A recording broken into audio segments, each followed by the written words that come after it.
ಹೇಳ್ಬೇಕನ್ನಿಸ್ತಿದೆ sir? ಅಂದರೆ ಕಥಾ ಬರವಣಿಗೆ ಅನ್ನೋದು ನಮ್ದೊಂದು ಬದುಕಿನ ಭಾಗನೇ ಅಂತ ಅನಿಸುತ್ತೆ ಸರ್ ನನಗೆ. ನಮಗೆ ಹೇಗೆ ನಮಗೆ ಒಂದು ಪರ್ಸನ್ ಆಗಿ ನಮಗೆ ಹೇಗೆ ನೆನಪುಗಳಿದ್ದಾವೆ, ಹೇಗೆ ಕನಸುಗಳು ಬೀಳ್ತವೆ, ಕಲ್ಪನೆಗಳು ಬೀಳ್ತವೆ, ವಾಸ್ತವ ಹೇಗೆ ಅನಿಸುತ್ತೆ, ಅದೆಲ್ಲ ಕೂಡ ಅಂದರೆ ಒಂದು ಎಕ್ಸ್ಪೀರಿಯನ್ಸು ಆ ಥರ ಬರುತ್ತೆ ಅಂತ ಅನಿಸುತ್ತೆ ಸರ್. ಸೀಮಂತ ಬುವ್ವ ಕೂಡ ಅವಳು ಏನು ಹೇಳ್ತಾಳೆ ಅಂತಂದರೆ, ನಾವು ಯಾವುದನ್ನು ವಾಸ್ತವ ಅಂತ ಇರ್ತೀವಿ ಅದು ಆ್ಯಕ್ಚುಲಿ ವಾಸ್ತವ ಆಗಿರಲ್ಲ ಅಂತ. ಅದು ನಿಮ್ಮೊಳಗೆ ಒಂದು ರೀತಿ ಬೆಳೀತಾ ಇರ್ತದೆ, ಇನ್ನೊಬ್ಬರಲ್ಲಿ ಇನ್ನೊಂದು ರೀತಿ ಬೆಳೀತಾ ಇರ್ತದೆ, ಮತ್ತು ಅದು ಬೆಳೆಯುವ ಡಿಗ್ರಿ ಕೂಡ ಬೇರೆ ಬೇರೆ ತರಹ ಇರ್ತದೆ. ಆಮೇಲೆ ನಾವು ಹೆಚ್ಚು ವಾಸ್ತವಕ್ಕಿಂತ ಒಂದು ಅಬ್ಸ್ಟ್ರಾಕ್ಟಲ್ಲಿನೇ ಹೆಚ್ಚು ಬದುಕ್ತಾ ಇರ್ತೀವಿ. ನೀವು ಸುಮ್ಮನೆ ವಿಚಾರ ಮಾಡ್ರಿ, ಒಬ್ಬರೇ ಕೂತಾಗ ನೀವು ಹೆಚ್ಚು ವಾಸ್ತವದಲ್ಲಿ ಬದುಕ್ತಾ ಇರ್ತೀರಾ ಅಥವಾ ಏನೋ ಒಂದು ಅಮೂರ್ತತೆಯಲ್ಲಿ ಬದುಕ್ತಾ ಇರ್ತೀರಾ, ಏನೋ ಒಂದು ಕಲ್ಪನೆಯಲ್ಲಿ ಬದುಕ್ತಾ ಇರ್ತೀರಾ ಅಂತೇಳಿ. ಹೀಗಾಗಿ ನಮ್ಮ ಬದುಕಿನ ಬಹುತೇಕ ಭಾಗ ಒಂದು ತರಹದ ಅರಾಜಕವಾದ ಅಬ್ಸ್ಟ್ರಾಕ್ಟಲ್ಲೇ ಇರ್ತದೆ ಅದು. ಆದರೆ ನಾವು ಅದನ್ನು ಏನೋ ಒಂದು ವಾಸ್ತವ ಗ್ರಹಿಸಿ ಕಥೆ ಮಾಡಬೇಕು, ಕಾದಂಬರಿ ಮಾಡಬೇಕು ಅಂತೇಳಿ ಹೊರಡ್ತಾ ಇರ್ತೀವಿ. ಆದರೆ ವಾಸ್ತವ ಅನ್ನುವಂಥದ್ದೇ ಇಲ್ಲ ಅಂತೇಳಿ ನಾವು ನಮಗೆ ಹೇಗೆ ಬೇಕೋ ಹಾಗೆ ಗ್ರಹಿಸ್ಕೊಂಡು ಅದನ್ನೇ ವಾಸ್ತವ ಅಂತೇಳಿ ಪ್ರತಿಪಾದಿಸ್ತಾ ಇರ್ತೀವಿ. ಆ್ಯಕ್ಚುಲಿ ವಾಸ್ತವ ಅನ್ನುವಂಥದ್ದು ಒಂದು ಇರಲ್ಲ ಅನ್ನುವಂಥದ್ದು ಒಂದು ವಾದ. ಇರಲಿ. ಪ್ರಿಯಾಂಕಾ, ನಿಮ್ಮ ಕವಿತೆಗಳಲ್ಲಿ ನೋಡಿದೆ ನಾನು, ಮಂಟೋ ಬಗ್ಗೆ ಒಂದು 2-3 ಕವಿತೆ ಬರೆದಿದ್ದಾರೆ. ಮಂಟೋ ಕಥೆಗಳ ಉಲ್ಲೇಖ ಬರ್ತದೆ, ಮಂಟೋ ವ್ಯಕ್ತಿತ್ವ ಉಲ್ಲೇಖ ಬರ್ತದೆ. ಯಾಕೆ ಮಂಟೋನಂಥ ಒಂದು ವ್ಯಕ್ತಿತ್ವವನ್ನು ಕವಿತೆಯ ಲೋಕಕ್ಕೆ ತರಬೇಕಂತೇಳಿ ಅನ್ನಿಸ್ತು? ಯಾಕನ್ನಿಸ್ತಂದ್ರೆ ಅವಾಗ ದಾಖಲೆಗಳು ಅಂದ್ರೆ ಇದು ಪರ್ವತ ಕಾಯ್ದೆ ಬಂತಲ್ಲ, ಅವಾಗ ಕಾಡಿದ್ದು ಆ ಕ್ಷಣ ಅವಾಗ ಮಂಟೋ ಬಗ್ಗೆ ಸ್ವಲ್ಪ ತಿಳ್ಕೊಂಡಿದ್ದೆ, ಓದಿದ್ದೆ. ಅವರು ಭಾರತದಲ್ಲೇ ಇದ್ಬಿಟ್ಟು ಇದು ವಿಭಜನೆ ಆಗುತ್ತಲ್ಲ, ಭಾರತ ವಿಭಜನೆ ಆದಾಗ ಅವ್ರು ಇಲ್ಲಿಂದ ಹೋಗ್ಬೇಕಾದ್ರೆ ಅವ್ರಿಗೆ ಎಷ್ಟು ನೋವಾಗಿರ್ಬೇಕು. ಅವ್ರು ಸುಮಾರು ಕಥೆಗಳನ್ನು ಚಿಕ್ಕ ಕಥೆಗಳಿದ್ದಾವೆ, ಮತ್ತೆ ಅವ್ರ ಬಗ್ಗೆ ಒಂದು ಫಿಲಮ್ ಬಂದಿತ್ತು, ಅದು ನೋಡಿದ್ದೆ. ಸೊ ಅವ್ರೊಳಗೆ ಆಗ್ತಿರೋ ತೊಳಲಾಟಗಳೇನು, ಅವ್ರು ಯಾವ ರೀತಿ ಈ ಭಾರತವನ್ನು ಬಿಟ್ಟು ಈಗ ಇಲ್ಲೇ ಇದ್ಕೊಂಡು ಇಲ್ಲೇ ನನ್ನ ದೇಶ ಅಂತ ಅನ್ಕೊಂಡು ಒಂದು ವಿಭಜನೆ ಆದ ತಕ್ಷಣ ಅವರು ಪಾಕಿಸ್ತಾನ್ಗೆ ಹೋಗ್ಬೇಕು ಅಂತಂತಾರೆ. ಅದೇ ರೀತಿ ಪೌರತ್ವ ಕಾಯ್ದೆ ಬರುತ್ತೆ. ಬಂದಾಗ ಇಲ್ಲಿನ ಮುಸ್ಲಿಮ್ಸ್ಗೂ ಅದೇ ಪ್ರಶ್ನೆ ಬರುತ್ತೆ ಅವಾಗ. ಸೊ ಅವ್ರನ್ನ ಇಟ್ಕೊಂಡು ನಾನು ಇಲ್ಲಿ ನೋಡಿದೆ. ಮಂಟೋರ್ಗೂ ಅವ್ರು ಒಡಲಪುಟ ಓದಿದ್ದೆ, ಅಷ್ಟು ಕಾಡಿರ್ಲಿಲ್ಲ. ಇವಾಗ ಈಗಿನ ಪರಿಸ್ಥಿತಿ ನೋಡಿದ್ರೆ ನೀವು ತುಂಬಾ ಕಾಡ್ತಿದ್ರೆ ನನಗೆ ಅನ್ನೋ ತರ. ವ್ಯಕ್ತಿತ್ವ ನಿಮ್ಮ ಇಬ್ಬರು ಕಥೆಗಳಲ್ಲಿ ಒಂದು ಕಾಮನ್ ಸಂಗತಿ ನನಗೇನು ಕಂಡು ಬಂತು ಅಂದರೆ ಈ ತತ್ವಪದಗಳ ಉಲ್ಲೇಖ ಮತ್ತು ಆ ತತ್ವಪದಗಳನ್ನು ಹಾಡ್ತಾ ಇರುವಂಥವರ ಒಂದು ಮಿಸ್ಟಿಕ್ ನೇಚರ್. ನಿಮ್ಮ ಯಾವುದು ತಕ್ಷಣ ನೆನಪಾಗ್ತಾ ಇಲ್ಲ ಒಂದು ಕಥೆ, ತೀರು ಸಾಗಿತಮ್ಮ. ಅದರಲ್ಲಿ ಅವನು ಆಮೇಲೆ ತೀರ್ಕೊಂಡು ಬಿಡ್ತಾನೆ, ಶರಣಪ್ಪನೇ ಅಲ್ಲ? ಶರಣಪ್ಪ. ಅಲ್ಲಿ ತತ್ವಪದ ಉಲ್ಲೇಖ ಬರ್ತದೆ, ಒಂಥರ ಮಿಸ್ಟಿಕ್ ಕ್ಯಾರೆಕ್ಟರ್ ಬರ್ತದೆ. ಆಮೇಲೆ ನಿಮ್ಮ ಕಥೆಯಲ್ಲೂ ಕೂಡ ಒಂದು 2-3 ಕಡೆ ಆ ತತ್ವಪದಗಳ ಉಲ್ಲೇಖ ಅದು ಬರ್ತದೆ. ಈ ತತ್ವಪದಗಳು ಅವು ಸೃಷ್ಟಿ ಮಾಡುವಂತಹ ಒಂದು ವ್ಯಕ್ತಿತ್ವ ಇದೆಯಲ್ಲ, ಅಂದರೆ ಒಂಥರ ಮಿಸ್ಟಿಕ್ ನೇಚರ್, ಅದು ಯಾಕೆ ಮತ್ತೆ ಕಥೆಗಳಲ್ಲಿ ತರಬೇಕು ಅಂತ ಹೇಳಿ ಅನ್ನಿಸ್ತಾ ಇರ್ತದೆ? ಅಥವಾ ತತ್ವಪದಗಳನ್ನು ಕಥೆಗಳಲ್ಲಿ ಬಳಸ್ಕೊಳ್ಳೋದ್ರ ಮೂಲಕ ಏನನ್ನ ಕನ್ವೆ ಮಾಡಬೇಕು ಅಂಥೇಳಿ ನಿಮಗನ್ನಿಸ್ತಾ ಇರ್ತದೆ ಸದಾ? ಯಾಕಂದ್ರೆ 3-4 ಕಥೆಗಳಲ್ಲಿ ಈ ತತ್ವಪದಗಳು ಉಲ್ಲೇಖ ಬರ್ತದೆ. ಬಹುಶಃ ಅಂದ್ರೆ ಅಲ್ಲಿ ವಾತಾವರಣದಲ್ಲಿ ಅಂದ್ರೆ ಈ ಭಜನೆ ಆಡ್ತಿರ್ತಾರಲ್ಲ ಸಾವಾದಾಗ, ಅಂದ್ರೆ ಅದನ್ನೆಲ್ಲ ಅಂದ್ರೆ ಆ ವಾತಾವರಣದಲ್ಲೇ ಬೆಳೆದಿರೋದ್ರಿಂದ ಅದು ತುಂಬಾ ಕಿವಿಗೆ ಬಿದ್ದಿರುತ್ತೆ. ಮತ್ತೆ ನಂಗೂ ಅಂದ್ರೆ ಅದು ಆ ಬರೀಬೇಕಾದ್ರೆ ನಂಗೆ ಗೊತ್ತಿರ್ಲಿಲ್ಲ, ಅಂದ್ರೆ ಇದು ಕಡ್ಕೊಡ್ ಮಡಿವಾಳಪ್ಪ ಅವ್ರದ್ದು. ನನ್ನ ಹೆಸರು ಚೇಂಜ್ ಅಂದ್ರೆ ಹೆಸರು ಬೇರೆ ಬರ್ದ್ಬಿಟ್ಟಿನಿ, ಅದ್ರಲ್ಲಿ ನನಗೆ ಗೊತ್ತಿರ್ಲಿಲ್ಲ. ಅದು ಕೇಳಿದ್ದೀನಿ ಅಷ್ಟೇ. ನಮ್ಮ ಊರಲ್ಲಿ ಯಾರೋ ಒಬ್ರು ಹೇಳಿದ್ದನ್ನ ನೆನ್ಪಿಟ್ಕೊಂಡು ಹಂಗೆ ಬರ್ದ್ಬಿಟ್ಟಿದ್ದೀನಿ ನಾನು. ಅದು ಕಡ್ಕೊಳ್ ಮಡಿವಾಳಪ್ಪ ಅವ್ರದ್ದು.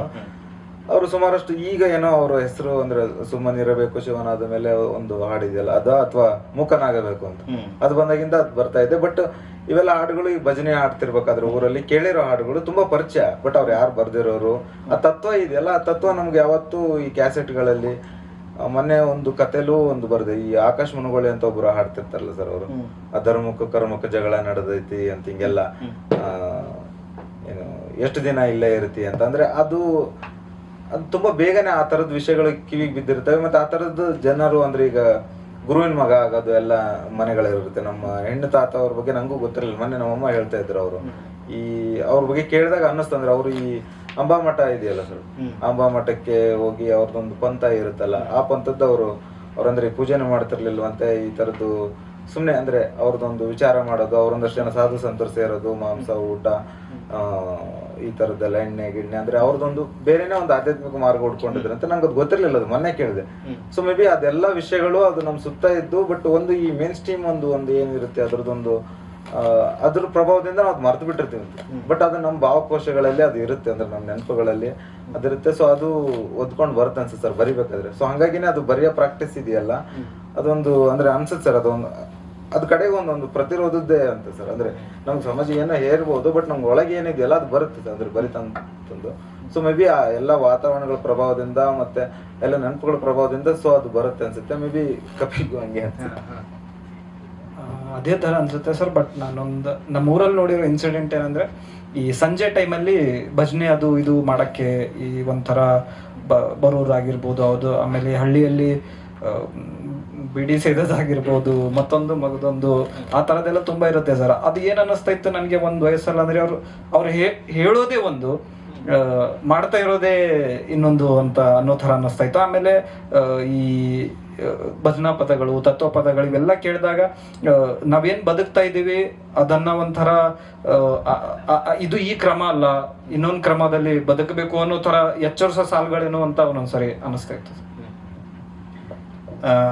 ಆಮೇಲೆ ಇನ್ನೊಂದು ಪ್ರಶ್ನೆ ಏನು ಅಂತಂದರೆ, ಮೂವರಿಗೂ ಈಗ ನೀವೊಂದು ಕವಿತೆ ಬರ್ತಿದ್ದಿರ್ತೀರಿ, ಒಂದು ವರ್ಷದ ನಂತರ ಕವಿತೆ ಓದಿದಾಗ ಹಿಂಗೆ ಬರಿಬಾರ್ದಿತ್ತು, ಏನೋ ಬೇರೆ ಥರ ಬರಿಬೇಕಿತ್ತು, ಸ್ವಲ್ಪ ತಪ್ಪಾಗಿದೆ ಅಂಥೇಳಿ ಯಾವಾಗಾದರೂ ಅನ್ನಿಸ್ತಾ? ಇವನ್ ನಿಮಗೂ ಯಾವುದೋ ಒಂದು ಕಥೆ ಬರೆದಿದ್ದಿರ್ತೀರಿ, ಒಂದು ವರ್ಷನೋ 2 ವರ್ಷನೋ ಓದಿದ ನಂತರ ಇದು ಬೇರೆ ಥರ ಆಗಿದ್ರೆ ಚೆನ್ನಾಗಿತ್ತು, ಇದೇನೋ ಒಂದು ಸ್ವಲ್ಪ ಭಾಳ ಸಪಾಟ್ ಆಗಿಬಿಡ್ತು, ಸ್ವಲ್ಪ ಸರಳ ಆಗಿಬಿಡ್ತು ಅಂತ ಈ ಥರ ಅನಿಸಿದೆನಾ? ಹಾಗಿದ್ರೆ ಸುಮ್ಮ ಒಂದು ಉದಾಹರಣೆ ಹೇಳ್ಬೋದಾ, ಯಾಕೆ ಅನ್ನಿಸ್ತು ಹಾಗೆ ಅಂಥೇಳಿ? ಆ್ಯಕ್ಚುಲಿ ಇದೇ ಕಥಾ ಸಂಕಲನದಲ್ಲಿ ಒಂದು ಕಥೆ ಇದೆ ಸರ್. ನನಗೆ ಅಂದರೆ ಕೆಲವು ದಿನಗಳ ನಂತರ ಓದಿದ ಮೇಲೆ ಬೇರೆ ಥರ ಬರಿಬೋದಿತ್ತಲ್ಲ ಇದು ಅಂತ ಅನಿಸಿದೆ ಸರ್. ಬಣಮಿ ಕಥೆ ನಾನು ಯಾಕೆ ಇನ್ನೂ ಥರ ಬೇರೆ ಥರ ಎಂಡಿಂಗ್ ಕೊಡ್ಬೋದಿತ್ತು, ಅದಕ್ಕೆ ಇನ್ನೂ ಸ್ವಲ್ಪ ತಿದ್ಬೋದಿತ್ತು, ರೂಪಿಸ್ಬೋದಿತ್ತು, ಇನ್ನೂ ಸ್ವಲ್ಪ ಕಾಯ್ಬೇಕಿತ್ತು, ನಾನು ಯಾಕೆ ಎಷ್ಟು ಅವಸರ ಮಾಡಿದೆ ಅಂತ ತುಂಬ ಸಲ ಅನಿಸಿದೆ. ಅದೇ ಸರ್, ಅಂದರೆ ಬರವಣಿಗೆ ಕ್ರಮ ಅಂದರೆ ನನಗೇನು ಅನ್ಸುತ್ತೆ ಅಂದರೆ, ಒಂದು ಕೃತಿಯಿಂದ ಇನ್ನೊಂದು ಕೃತಿಗೆ ತಿದ್ಕೊಳ್ತಾ ಹೋಗ್ಬೇಕಂತ ಕಲ್ತ್ಕೊಂಡೆ. ಅದೇ ಒಂದು ಸಮಯದಲ್ಲಿ ಅದು ಅನಿಸಿದ್ದೇ ಬೇರೆ ಅನ್ಸುತ್ತೆ, ಮತ್ತೆ ಕೆಲವು ದಿನಗಳ ಓದಿದ ನಂತರ ಅಥವಾ ಆ ಟೈಮಲ್ಲಿ ಅದು ಸರಿಯಾದ ಭಾವನೆನೂ ಗೊತ್ತಿಲ್ಲ, ಅಥವಾ ಕೆಲವು ದಿನ ಆದ ನಂತರ ಬೇರೆ ಎಲ್ಲ ಕಥೆನೂ ಆ ತರ ಅನ್ಸೋದಿಲ್ಲ. ಕೆಲವು ಕಥೆಗಳು ಬೇರೆ ತರ ಮಾಡ್ಬೋದಿತ್ತಲ್ಲ ಅಂತ ಅನ್ಸುತ್ತೆ, ಮತ್ತೆ ಇನ್ನೊಂದ್ಸರಿ ಏನ್ ಅನ್ಸುತ್ತೆ ಅದು ಆ ತರ ಇದ್ರೇನೆ ನ್ಯಾಚುರಲ್ ಅಂತ ಒಂದೊಂದ್ಸರಿ ಅನ್ಸುತ್ತೆ ಸರ್. ಬಟ್ ಅಂದ್ರೂ ಕೆಲ ಕಥೆಗಳ ಎಂಡಿಂಗ್ ಆಗಿರ್ಬೋದು, ಸ್ವಲ್ಪ ನಾನು ನಿರೂಪಣೆ ಶೈಲಿಯಲ್ಲಿ ಏನಾದ್ರು ಚೇಂಜ್ ಮಾಡ್ಕೋಬಹುದಿತ್ತು, ಅಥವಾ ಹೊಸ ಏನಾದ್ರು ಈ ಹೇಳೋ ಕಥೆನ ಹೊಸ ತಂತ್ರದ ಮೂಲಕ ನಾನು ಹೇಳಿದ್ರೆ ಇನ್ನೂ ಸ್ವಲ್ಪ ಅಟ್ರಾಕ್ಟಿವ್ ಆಗ್ತಾ ಇತ್ತು. ಯಾಕಂದ್ರೆ ಸಾಹಿತ್ಯ ಬರವಣಿಗೆ ಅನ್ನೋದು ಅಲ್ಟಿಮೇಟ್ಲಿ ಯಾವ ತರ ಒಂದು ಪೇಂಟಿಂಗ್ ಇರುತ್ತೋ ಅದೇ ರೀತಿ ಒಂದು ಕಲೆ ಆಗಿರೋದ್ರಿಂದ ನನ್ನ ಅನುಭವಗಳನ್ನ ಯಾವ ತರ ನಾನೊಂದು ಅಟ್ರಾಕ್ಟಿವ್ ಆಗಿ ಮಾಡಿ ಹೇಳ್ಬೋದು, ಅಥವಾ ಇನ್ನೊಂದು ಎಷ್ಟು ಕುಸರಿ ಕೆಲಸ ಮಾಡ್ಬೋದು ಅನ್ನೋದು ತಲೆಯಲ್ಲಿ ಕುರಿತಾ ಇರುತ್ತೆ ಸರ್.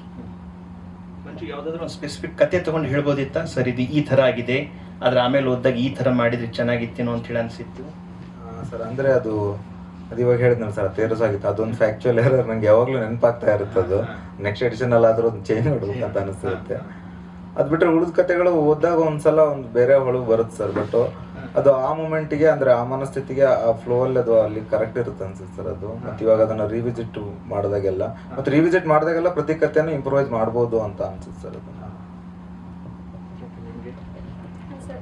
ಕೆಲವೊಂದು ಓದಿದಾಗ ಅನ್ಸುತ್ತೆ ಈ ತರ, ಅಂದ್ರೆ ಅದರಲ್ಲಿ ನಾನು ಪ್ರೀತಿ ಬಗ್ಗೆ ಕವಿತೆಗಳು ಬರ್ತಿದ್ದೆ. ಸೊ ಆ ಪ್ರೀತಿ ಪ್ರೇಮ ಅನ್ನೋ ಕವಿತೆ ಬರೆಯೋಕ್ಕೂ ಕಾರಣ ನೀವು ಸರ್ ಕಾರಣ. 2015ರಲ್ಲಿ 2015ರಲ್ಲಿ ಒಂದು ಕವಿಗೋಷ್ಠಿ ಆಗುತ್ತೆ ಸರ್ ಕಲಬುರಗಿಯಲ್ಲಿ, ಕನ್ನಡ ಭವನದಲ್ಲಿ. ಸುಮಾರು ಜನ ಕವಿ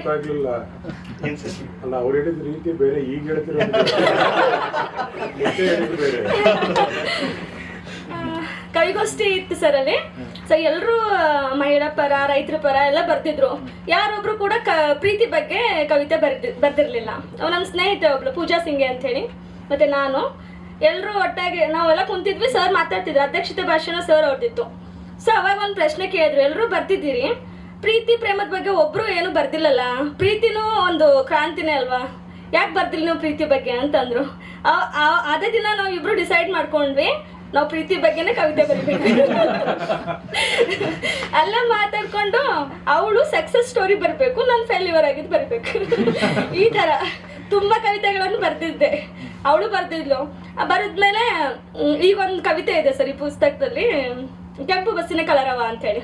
ಒಬ್ಬ ಬಸ್ಸಿನ ಡ್ರೈವರ್ನ ಇಟ್ಕೊಂಡು ಬರ್ತಿದ್ದು. ಯೂನಿವರ್ಸಿಟಿಗೆ ಹೋಗೋ ಟೈಮಿಗೆ ಆ ಬಸ್ಸಿನ ಡ್ರೈವರ್ ಬಗ್ಗೆ ವರ್ಣನೆ, ಅತ್ತೊಂದು ಒಳ್ಳೆ ಗುಣ, ಅವ್ನು ಎಲ್ಲಿ ಸ್ಟಾಪ್ ಮಾಡೋದು, ಆ ಥರ ಎಲ್ಲ ಅವ್ನು ಬರಲಿಕ್ಕಾಗೆ ನಾವು ತುಂಬ ಕಾಯ್ತಿದ್ವಿ ಆತ ನೋಡ್ಲಿಕ್ಕೆ. ಸೊ ಹಾಗೆ ಅನ್ಸಿದೆ ಆ ಕವಿತೆ ಇನ್ನೂ ಸ್ವಲ್ಪ ಚೆನ್ನಾಗಿ ಬರಿಬೋದಿತ್ತು ನಾನು. ನಾನು ಆ್ಯಕ್ಚುಲಿ ಆರಂಭದಲ್ಲೇ ಕೇಳಬೇಕಾಗಿತ್ತು ಏನು ಅಂತಂದರೆ, ನೀವು ಯಾರ್ಯಾರನ್ನು ಓದ್ತೀರಿ ಅಂತೇಳಿ ನಮಗೆ ಕುತೂಹಲ. ನೀವು ಹೊಸ ಜನ್ರೇಷನ್ನು, ಅದು ಕನ್ನಡದ ಬರಹಗಾರರು ಇರ್ಬೋದು, ಭಾರತ ಅಥವಾ ಬೇರೆ ದೇಶದ ಬರಹಗಾರರು ಇರ್ಬೋದು, ಯಾರ್ಯಾರನ್ನು ಓದ್ತೀರಿ ಮತ್ತು ಅವರಿಂದ ಏನನ್ನು ಕಲಿಬೇಕನ್ನಿಸ್ತದೆ, ಅಥವಾ ಅವ್ರು ಯಾವ ರೀತಿ ನಿಮ್ಮ ಮನಸ್ಸಿನೊಳಗೆ ಉಳ್ಕೊಂಡಿದ್ದಾರೆ ಅಂತ ಹೇಳಿ. ಯಾಕಂದರೆ ನಿಮ್ಮ ಅನುವಾದದ ಓದಿದೆಯಲ್ಲ, ಅಥವಾ ನಿಮ್ಮ ಬೇರೆ ಭಾಷೆಯ ಓದು, ಅದರ ಪ್ರಭಾವನೂ ಕೂಡ ನಿಮ್ಮ ಬರಹಗಳ ಮೇಲೆ ಭಾಳ ದಟ್ಟವಾಗಿದೆ. ಇದು ಬರೀ ಕನ್ನಡದ ಕಥೆಗಳನ್ನಷ್ಟೇ ಓದ್ಕೊಂಡು ಈ ಕಥೆಗಳು ರೂಪುಗೊಂಡಿದ್ದಾವೆ ಅಂತ ಅನ್ಸೋದಿಲ್ಲ. ಅದರ ಶೈಲಿ, ಅದರ ತಂತ್ರ, ಅದರ ಬಳಸುವ ಭಾಷೆ, ಕಥೆಯನ್ನು ರೂಪಿಸುವ ಕ್ರಮ ಇದೆಯಲ್ಲ, ನೀವು ಖಂಡಿತ ಭಾರತ ಮತ್ತು ಬೇರೆ ದೇಶದ ಕಥೆಗಾರರನ್ನು ಕೂಡ ನಿಮ್ಮ ಮನಸ್ಸಿನಲ್ಲಿ ಏನೇನೋ ಅವರು ಅಪ್ರಜ್ಞಾಪೂರ್ವಕವಾಗಿ ಇದ್ದಾರೆ ಅನ್ನುವಂಥದ್ದು ಗೊತ್ತಾಗ್ಬಿಡ್ತದೆ. ಅದೇ ಸರ್, ಅಂದರೆ ಒಂದು ಇವ್ರದ್ದು ನಟರಾಜ್ ಜುಳಿಯಾರ್ದೊಂದು ನಾಟಕ ಸರ್, ಶೇಕ್ಸ್ಪಿಯರ್ ಮನೆಗೆ ಬಂದ ಅಂತ ಹೇಳಿ ನಾಟಕದಲ್ಲಿ ಒಂದು ಲೈನ್ ಹೇಳ್ತಾರೆ, ಒಬ್ಬ ಲೇಖಕನ ಕೈ ಇನ್ನೊಬ್ಬನ ಲೇಖಕನ ಜೇಬಿನಲ್ಲಿರುತ್ತದೆ ಅನ್ನೋ ಒಂದು ಡೈಲಾಗ್ ಬರುತ್ತೆ ಸರ್. ಸೊ ಒಂದು ನಾವು ಏನು ಹೊಸದಾಗಿ ಬರೀತಾ ಇರ್ತೀವಿ, ನನಗೆ ಒಂದು ಎಚ್ಚರ ಏನು ಸಿಕ್ಕಿತ್ತು ಅಂದರೆ, ನಾವೇನೋ ಒಂದು ಬರವಣಿಗೆಗಿಂತ ಮೊದಲು, ಅಂದರೆ ನನಗೆ ವೈಯಕ್ತಿಕವಾಗಿ ಅನಿಸೋದು ಸರ್, ಒಂದು ಓದಿನ ಯಾನ ಮಾಡಬೇಕು ಅಂತ ತುಂಬ ಅನ್ನಿಸ್ತು ಸರ್. ಸೊ ಆ ಓದಿನ ಯಾನದಲ್ಲಿ ನನಗೆ ಹೆಚ್ಚು ಪ್ರಿಯ ಆಗಿದ್ದಂದರೆ ಕಂಬಾರರ ಎಲ್ಲ ಕಾದಂಬರಿಗಳಾಗಿರ್ಬೋದು. ಆ ಕಂಬಾರರ ಕಾದಂಬರಿಗಳಲ್ಲಿ ಬರ್ತಕ್ಕಂಥ ಯಾವುದೋ ಒಂದು ಕಲ್ಪನೆಯ ಶಿವಪುರ ಆಗಿರ್ಬೋದು, ಅಥವಾ ನನಗೆ ಅವ್ರು ಬಳಸ್ತಿರ್ತಕ್ಕಂಥ, ಯಾಕಂದ್ರೆ ನಾವು ಇವಾಗ ಒಂದೇನು ಬೇರೆ ಬೇರೆ ತಂತ್ರಗಳೇನಂತ ಕರಿತೀವಿ, ಕನ್ನಡದಲ್ಲಿ ಆ ಥರದ್ದೆಲ್ಲ ತುಂಬಾ ಆಗಿದೆ ಸರ್, ಬೇರೆ ಬೇರೆ ಪ್ರಯೋಗಗಳು ಆಗಿದೆ. ಇವಾಗ ನಮ್ದು ತೇಜಸ್ವಿ ಅವ್ರದ್ದು ಕಥೆಗಳನ್ನು ಕೂಡ ತಗೊಂಡೋಗಿರ್ಬೋದು, ತಬರನ ಕತೆ ಆಗಿರ್ಬೋದು, ಅಥವಾ ಅವ್ರದ್ದು ನಿಗೂಢ ಮನುಷ್ಯರು ಕಥೆಗಳಾಗಿರ್ಬೋದು, ಅದು ಕೂಡ ನನಗೆ ಭಿನ್ನ ಭಿನ್ನ ಒಂದು ತಂತ್ರ ಅದು ಇದು ಅಂತ ಅನ್ಸಿದೆ. ಆಮೇಲೆ ನನಗೆ ಮುಖ್ಯವಾಗಿ ಕಾರಂತರ ಕಾದಂಬರಿಗಳು ತುಂಬಾ ಅಂದ್ರೆ ತುಂಬಾ ಪ್ರಭಾವ ಬೀರ್ತು ಸರ್ ಸ್ಟಾರ್ಟಿಂಗ್. ಯಾಕಂದ್ರೆ ಅವ್ರದ್ದು ಒಂದು ಮುಖ್ಯವಾದ ಕಾದಂಬರಿಗಳು ಮುಖಜ್ಜಿಯ ಕನಸುಗಳಾಗಿರ್ಬೋದು, ಸರಸಮ್ಮನ ಸಮಾಧಿ, ಅಳಿದ ಮೇಲೆ, ಅವ್ರದ್ದು ಒಂದು 44 ಕಾದಂಬರಿಗಳಲ್ಲಿ ನನಗೆ ಒಂದು 12 ಕಾದಂಬರಿ ನಾನು ಮತ್ತೆ ಮತ್ತೆ ಓದುವಂಥದ್ದು, ತುಂಬಾ ಇಷ್ಟವಾಗುವಂತ ಆ ಕಾದಂಬರಿಗಳು ಓದ್ತಾ ಇರ್ತೀನಿ. ಈ ಸರಸಮ್ಮನ ಸಮಾಧಿ ಕಥೆಯಲ್ಲಿ ಅವ್ರು ಮಾಡಿರೋ ಪ್ರಯೋಗಗಳಾಗಿರ್ಬೋದು, ಮೂಕಜ್ಜಿಯ ಕಥೆಗಳನ್ನ ಹೇಳೋ ಟೈಮಲ್ಲಿ ಕನಸು ವಾಸ್ತವಗಳಾಗಿರ್ಬೋದು, ಆಮೇಲೆ ಬೇರೆ ಬೇರೆ ಈ ಅಂದ್ರೆ ಎಲ್ಲ ಓದುವಾಗ ಪ್ರಾರಂಭದ ನಮ್ಮ ಬರವಣಿಗೆಯಲ್ಲಿ ನಮಗೆ ಗೊತ್ತಿರಲಾರ್ದೆ ಹಾಗೆ ಆ ರೀತಿಯ ಪ್ರೇರಣೆ ಪ್ರಭಾವಗಳು ಆಗತ್ತೆ ಅಂತ ಅನ್ಸುತ್ತೆ ಸರ್. ಅದರಿಂದ ಬಿಡಿಸ್ಕೊಂಡು ಮುಂದೆ ಬರೆಯೋದು ಕೂಡ ತುಂಬಾ ಇಂಪಾರ್ಟೆಂಟ್ ಅನ್ಸುತ್ತೆ. ನಾನು ಮೊನ್ನೆ ಮಾರ್ಕ್ವೇಜ್ ವಾಚಿಕೆ ಓದ್ತಾ ಇದ್ದೆ. ಮಾರ್ಕ್ವೇಜ್ಗೆ ಇಂಟರ್ವ್ಯೂ ಮಾಡೋನು ಒಂದೇ ಕ್ವಶನ್ ಕೇಳ್ತಾನೆ, ಯಾವುದೋ ರೈಟರ್ ಒಂದು ಹೆಸರು ಹೇಳ್ತಾನೆ, ಅವನು ಪ್ರಭಾವ ನಿನ್ನ ಕೃತಿಯಲ್ಲಿ ತುಂಬಾ ಕಾಣ್ತಾ ಇದೆ, ಇಷ್ಟೆಲ್ಲ ಪುಸ್ತಕ ಬರ್ದಿದೆ, ಇನ್ನೂ ಯಾಕೆ ಬಿಡಿಸ್ಕೊಂಡಿಲ್ಲ ಅಂದ್ರೆ ಮಾರ್ಕ್ವೇಜ್ ಹೇಳ್ತಾನೆ, ಇಲ್ಲ ತುಂಬಾ ಬರೆದು ಕಸದ ಬುಟ್ಟಿಗೆ ಹಾಕಿದೀನಿ, ಇನ್ನೂ ಸ್ವಲ್ಪ ಬರೆದು ಕಸದ ಬುಟ್ಟಿಗೆ ಹಾಕಿದ್ರೆ ಪ್ರಭಾವದಿಂದ ಬಿಡಿಸ್ಕೋಬಹುದು ಅಂತ ಹೇಳ್ತಾನೆ ಸರ್. ಸೊ ಅದು ಮತ್ತೆ ನನಗೆ ಓದು ಅನ್ನೋದು ಎರಡು ರೀತಿಯಲ್ಲಿ ಕಾಣಿಸುತ್ತೆ ಸರ್. ಒಂದು, ಹೊಸದೇನೋ ಪ್ರಯೋಗ ಮಾಡಕ್ಕೆ ನಮಗೆ ಓದು ಬೇಕು ಅಂತ ಅನ್ಸುತ್ತೆ. ಯಾಕಂದ್ರೆ ನಾವು ಎಷ್ಟು ಓದ್ತೀವೋ ಬೇರೆ ಬೇರೆದು ತಂತ್ರಗಳಾಗಿರ್ಬೋದು, ಪ್ರಕಾರಗಳಾಗಿರ್ಬೋದು ಗೊತ್ತಾಗುತ್ತೆ. ಬಟ್ ನನಗೆ ಪ್ರಾರಂಭದಲ್ಲಿ ಅನ್ಸಿದ್ದೇನಂದ್ರೆ ಬೇರೆ ತರ ಅಂದ್ರೆ ಎಷ್ಟು ಚೆನ್ನಾಗಿ ಮಾಡಿದಾರಲ್ವಾ, ಇದು ನಾನು ಟ್ರೈ ಮಾಡ್ಬೋದಲ್ವಾ ಅಂತ ಅನ್ನಿಸ್ತಾ ಇತ್ತು. ಇವಾಗ ಏನ್ ಅನ್ನಿಸ್ತಾ ಇದೆ ಅಂದ್ರೆ, ಇವ್ರು ಈ ತಂತ್ರ ಟ್ರೈ ಮಾಡಿದಾರೆ ಅಂದ್ರೆ ನಾನು ಸ್ವಲ್ಪ ಬೇರೆದೇನೋ ಟ್ರೈ ಮಾಡ್ಬೋದಲ್ವಾ ಅನ್ನೋ ತರದ್ದು ಇದು ಆಗ್ತಾ ಇದೆ ಸರ್. ಒಟ್ಟಿನಲ್ಲಿ ಓದಿಂದು ತುಂಬಾ ಆ ರೀತಿ ನಮಗೆ ಗೊತ್ತಿರ್ಲಾರ್ದಂಗೆ ಸ್ಟಾರ್ಟಿಂಗು ಪ್ರಭಾವ ಬೀಳುತ್ತೆ.